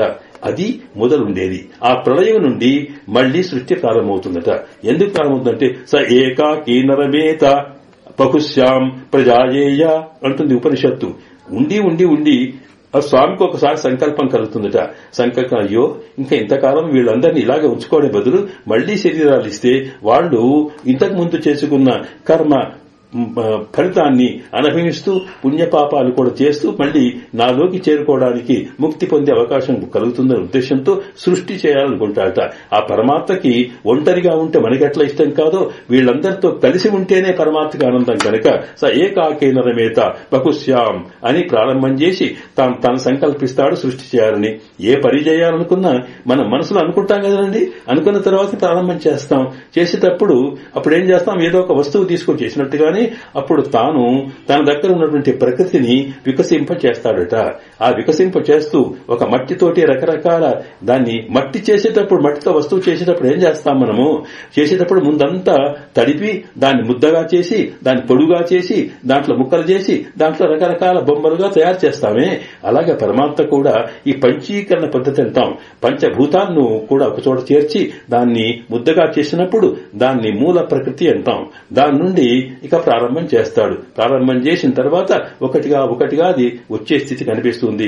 ఆకాశాద్వాయు వాయోరగ్ని అగ్నేరాప అర్జ పృథివీ పృథివ్యామోషధయ ఓషధేభ్యోన్నం అన్నాద్భవతి భూతాని అని చెప్పినట్టుగా ఆ ప్రకృతి పరణంలో ఈ పంచభూతాల్లో మొట్టమొదటి ఆకాశం అంటే ఖాళీ స్థలం. అందులో నుంచి వాయువు వస్తుంది. వాయువు నుంచి మరి ఇలాగ అగ్ని నుంచి నీటి నుంచి భూమి, ఇలా ఒకటొకటి సృష్టింపబడతాయన్నమాట. సృష్టింపబడేటువంటి సందర్భం వచ్చినప్పుడు వికాసం జరుగుతుందట. ఆ సృష్టి చేసేటప్పుడు స్వామి ఒకసారి ఆ సృష్టి చేసిన ఆ లోపట ఉన్నప్పుడు అమ్మ స్వామి లక్ష్మీనారాయణ స్వరూపమే కలిసి ఉంటుందట. అక్కడ ఆ సృష్టి చేసేటప్పుడు ఒకసారి ఆలోచన వస్తుందట, ఏం చేయాలి అని అనుకునేటప్పటికట ఒకసారి ఆ జీవులను ఆ ప్రకృతితో శరీరాలు తయారు చేసి అందులోకి జీవులను పంపిస్తుంటాడు. అనేన జీవేన ఆత్మనాను ప్రవిశ్య నామ రూపే వ్యాకరవాణి. సృష్టి అంటే రూపము నామము కలగచేయడమే సృష్టి. మట్టికి ఒక కుండలా తయారు చేశామంటే దీనికి కుండ రూపం తేవడం, కుండ అని పేరు తేవడం. కనుక ఒక నామము ఒక రూపము ఒక పదార్థానికి కలగజేయడమే ఒక వస్తువు తయారు చేయడం, దానికే సృష్టి అంటాం. కనుక ఇలాగ మూల పదార్థాలని వికసింప చేస్తుంటాడు. ఆ వికసించే పద్ధతి మనకు ప్రకృతి పరిణామాల్లో కనిపిస్తుందన్నమాట. ఆ కనిపించేటప్పుడు ఇక్కడ ఉన్నటువంటి ఈ సామాన్యమైనటువంటి ఈ జీవులందరినీ ఎవరిని ఏ జీవిగా ఏ శరీరంలో పంపించాలన్నప్పుడు ఒక్కొక్కసారి సర్వజ్ఞుడు కనుక ఆయనకి ఇంతకు ముందు మనం చేసుకున్నటువంటి పుణ్య పాపాలు దృష్టి పెట్టుకున్నప్పుడు ఒకడి మీద కోపం వస్తుందట. వీడు ఇన్ని చేసినా బాగుపడలేదని అనిపించింది అనుకోండి, అప్పుడు వాడిని ఏదో పనికిరాని జన్మలో ఇస్తాడట. అదే తీ విజిత్తు కళ్ళు ఎర్రబడిచాడన్నామే అలా చేస్తాడట. ఆ రకంగా సృష్టి చేస్తాడని కనుక సృష్టి స్థితి లయములు ఇవన్నీ చెబుతూ ప్రపంచము మూల కారణము నుండి తత్వం నుండి ఇది ఎలాగా సృష్టింప చేయబడ్డదో, ఈనాడు ఈ ప్రపంచంగా ఎట్లా వచ్చిందో దీనంతా కూడా వర్ణించడమే ఈ పాశురంలో ముఖ్యమైన అంశం అన్నమాట. కనుక మారి వర్షాకాలం అంటే ప్రళయ దశ, ముజంగిల్ మన్నీ కిడందురంగం అంటే ప్రళయ దశలో ఏమీ లేనప్పుడు సూక్ష్మ దశలో వేంచేసి ఉన్నటువంటి స్వామి గుహలో ఉన్నట్టుగా అక్కడ ఉన్నటువంటి సింహంలాగా ఉంటాడు అన్నప్పుడు ఏమిటి, పరాక్రమం కలిగిన స్వామి కదా. మరి పరాక్రమం లేకపోతే సృష్టి జరగదు. అటువంటి స్థితి సకల కళ్యాణ గుణపూర్ణ సర్వేశ్వరుడు తాను లక్ష్మీదేవితో కలిసి అక్కడ వేంచేసి ఉంటాడు. అదే నిద్ర స్వామికి. అయితే ఒకసారి సృష్టికి ప్రారంభించాలని సంకల్పం కలుగుతుంది. అది మేలుకోవడము. ఆ మేలుకోవడం ఎప్పుడైతే జరుగుతుందో మేలుకున్నప్పుడు ఏం చేస్తాడు, తాను పరిణామం చెందే స్థితిలో అలాగా ఉరంగి అలాగా చేసిన తర్వాత చిట్ట చివరికి మొట్టమొదట బ్రహ్మదేవుని సృష్టిస్తాడట. సృష్టించిన తర్వాత ఆయనకి ఏం చెప్తాడు, సృష్టి చేయాల్సినటువంటి పద్ధతిని అంతా వేదముల ద్వారా చెప్తాడట. ఆ వేదములు చెప్పడమే మురంగి. యో వేదాన్ ప్రహిణోతి తస్మై అని ఆయనను సృష్టి చేసి ఆయన వేదాలు చెప్తాడే. అలాగే సింహ గర్జన అంటే వేదం యొక్క ప్రకటన అన్నమాట. అలా ప్రకటించి ఆయన ద్వారా మళ్లీ దాత యథాపూర్వకల్పయతు, ఆ వేదములు చెప్పిన శబ్ద ప్రకారం ఒక్కొక్క వస్తువును, శబ్దములు ఎప్పుడూ ఉంటాయి కనుక ఒక్కొక్క వస్తువును ఇలా మనిషి, ఇది పశువు, ఇది పక్షి అని ఆ శబ్దాన్ని బట్టి ఆ రూపంలో వర్ణింపబడితే దాని ప్రకారమే బ్రహ్మదేవుడు సృష్టి చేస్తాడు. బ్రహ్మదేవుడికి అంతర్యామిగా పరమాత్మ ఉండి తోడ్పడతాడు అని ఇలాగ సూక్ష్మ దశ నుండి స్థూల దశ దాకా ఎలాగా ప్రకృతి యొక్క వికాసం జరిగిందో, ఆ వికాసం జరిగిన తర్వాత పరమాత్మ ఇక్కడ ఉండి మనం ఎట్లా రక్షిస్తున్నాడో చెబుతూ, అలాగా సూక్ష్మంగా ఉండే పరమాత్మనే మనందరి మీద కరుణ చేసి తాను మార్పులు చెందుతూ వచ్చిన తర్వాత ప్రకృతిని మార్పు చెందుతూ వచ్చి తాను అంతర్యామిగా ఉండి ఆ తర్వాత ఈనాడు మనకు రకరకాల రూపాల్లో, అది అర్చారూపమా విభవ రూపమా ఏ రూపమైనప్పటికీ కూడా మనందరికీ కూడా ప్రార్థనలు వింటూ అప్పుడు మనం రక్షిస్తూ ఉన్నాడు. అందువల్ల కనుక సూక్ష్మ దశలో ఉన్న పరమాత్మ మనకు రక్షించేవాడు కాదు. ఇలాగా ప్రకృతి సృష్టి జరిగిన తర్వాత ఉన్నటువంటి పరమాత్మనే మనం రక్షిస్తాడు అనేది చెప్పడం కోసం ఇక్కడ సింహాసనం అంటే ఇదిగో ఈ భూమండలం అన్నమాట. ఈ భూమండల రూపంలో ప్రకృతి మండల రూపంలో పరిణమించిన తర్వాత ఇక్కడ ఉండే మనకుండేటువంటి ప్రార్థనలు స్వామి సేవించి తాను విని మనం రక్షిస్తాడు అనేటువంటి సృష్టి యొక్క పరిణామాన్ని, పరమాత్మ యొక్క తత్వాన్ని భగవంతుడు ఎలా సృష్టి చేస్తాడో చెప్పడం కోసం ఇదంతా కూడా మనకు దీంట్లో వర్ణించింది మన తల్లి. ఇది విశిష్ట అద్వైత సిద్ధాంత ప్రకారము ఉపనిషత్ సిద్ధాంత సారాన్ని దృష్టిలో పెట్టుకుని ఈ పాశురమంతా కూడా మనకు పరమాత్మ సృష్టి వ్యవహారాన్నంతా చూపిస్తూ, స్వామి అలాగా నీవు కృప చేసి ఎక్కడో ఉన్న మమ్మల్ని అంటే అసలు నామరూపాలు లేనటువంటి మమ్మల్ని మాకు సృష్టి చేసి నామరూపాలు కల్పించి మా జ్ఞానాన్నిచ్చి ఈనాడు మాతో పాటు నువ్వు అంతర్యామిగా ఉండి మా కళ్ల ముందు అవతరిస్తున్నటువంటి స్వామి, ఇదిగో మమ్మల్ని కరుణించాలి అనుకున్నప్పుడు నీవు ఒకసారి మా ప్రార్థనలు వినాలనుకున్నప్పుడు ఏం చేయు అని ప్రార్థిస్తారట. ఇలాగా ఆయన యొక్క నడక సౌందర్యాన్ని అనుభవించడం కోసం, ఆయన యొక్క దివ్యతత్వాన్ని అనుభవించడం కోసం, అట్లాగే ఆ స్వామి యొక్క అవతారాలు నరసింహస్వామి అవతారంగా దుష్ట శిక్షణ కోసం, శిష్ట రక్షణ కోసం స్వామి ఎట్లా తాను దూకుతాడో అలాంటి దాన్ని కూడా దాంట్లో చెప్పడం కోసం, ప్రకృతిలో సామాన్యమైనటువంటి పరిణామం ఎట్లా జరుగుతుంది చెప్పడం కోసం, అలాగే జంతువుల్లో పడుకున్నవి ఎట్లా లేచినవి ఎట్లా లేస్తాయో మనకుండేటువంటి సామాన్యమైన జ్ఞానం, దీన్నే విజ్ఞానం అంటామే, భౌతికమైన జ్ఞానం కలగడం కోసం ఇవన్నీ కలిపి మన ఆండాళ్ళ తల్లి ఒక అద్భుతమైనటువంటి దివ్యమైన ఈ పాశురాన్ని మనకు కృప చేసింది. దాన్ని మనం ఈనాడు ఏదో శక్తి ఉన్నంత వరకు ఎన్ని ఆటంకాలు కలిగినా మనం సేవిస్తూ వచ్చాం. వాస్తవానికి నరసింహావతారం ఉన్నప్పుడు ఎప్పుడైనా దానికి శాంతి చేయకపోతే ఏదో ఆటంకాలు వస్తాయి. అలాగే మనకిక్కడ కరెంటు పోయి కొంత ఆటంకం కలిగినా సరే మరి పట్టుదల ఉంటే స్వామి తప్పకుండా రక్షిస్తాడు. కనుక మనం ఈనాడు ఆ స్వామి యొక్క కృపాపాత్రలు అవుతున్నాం.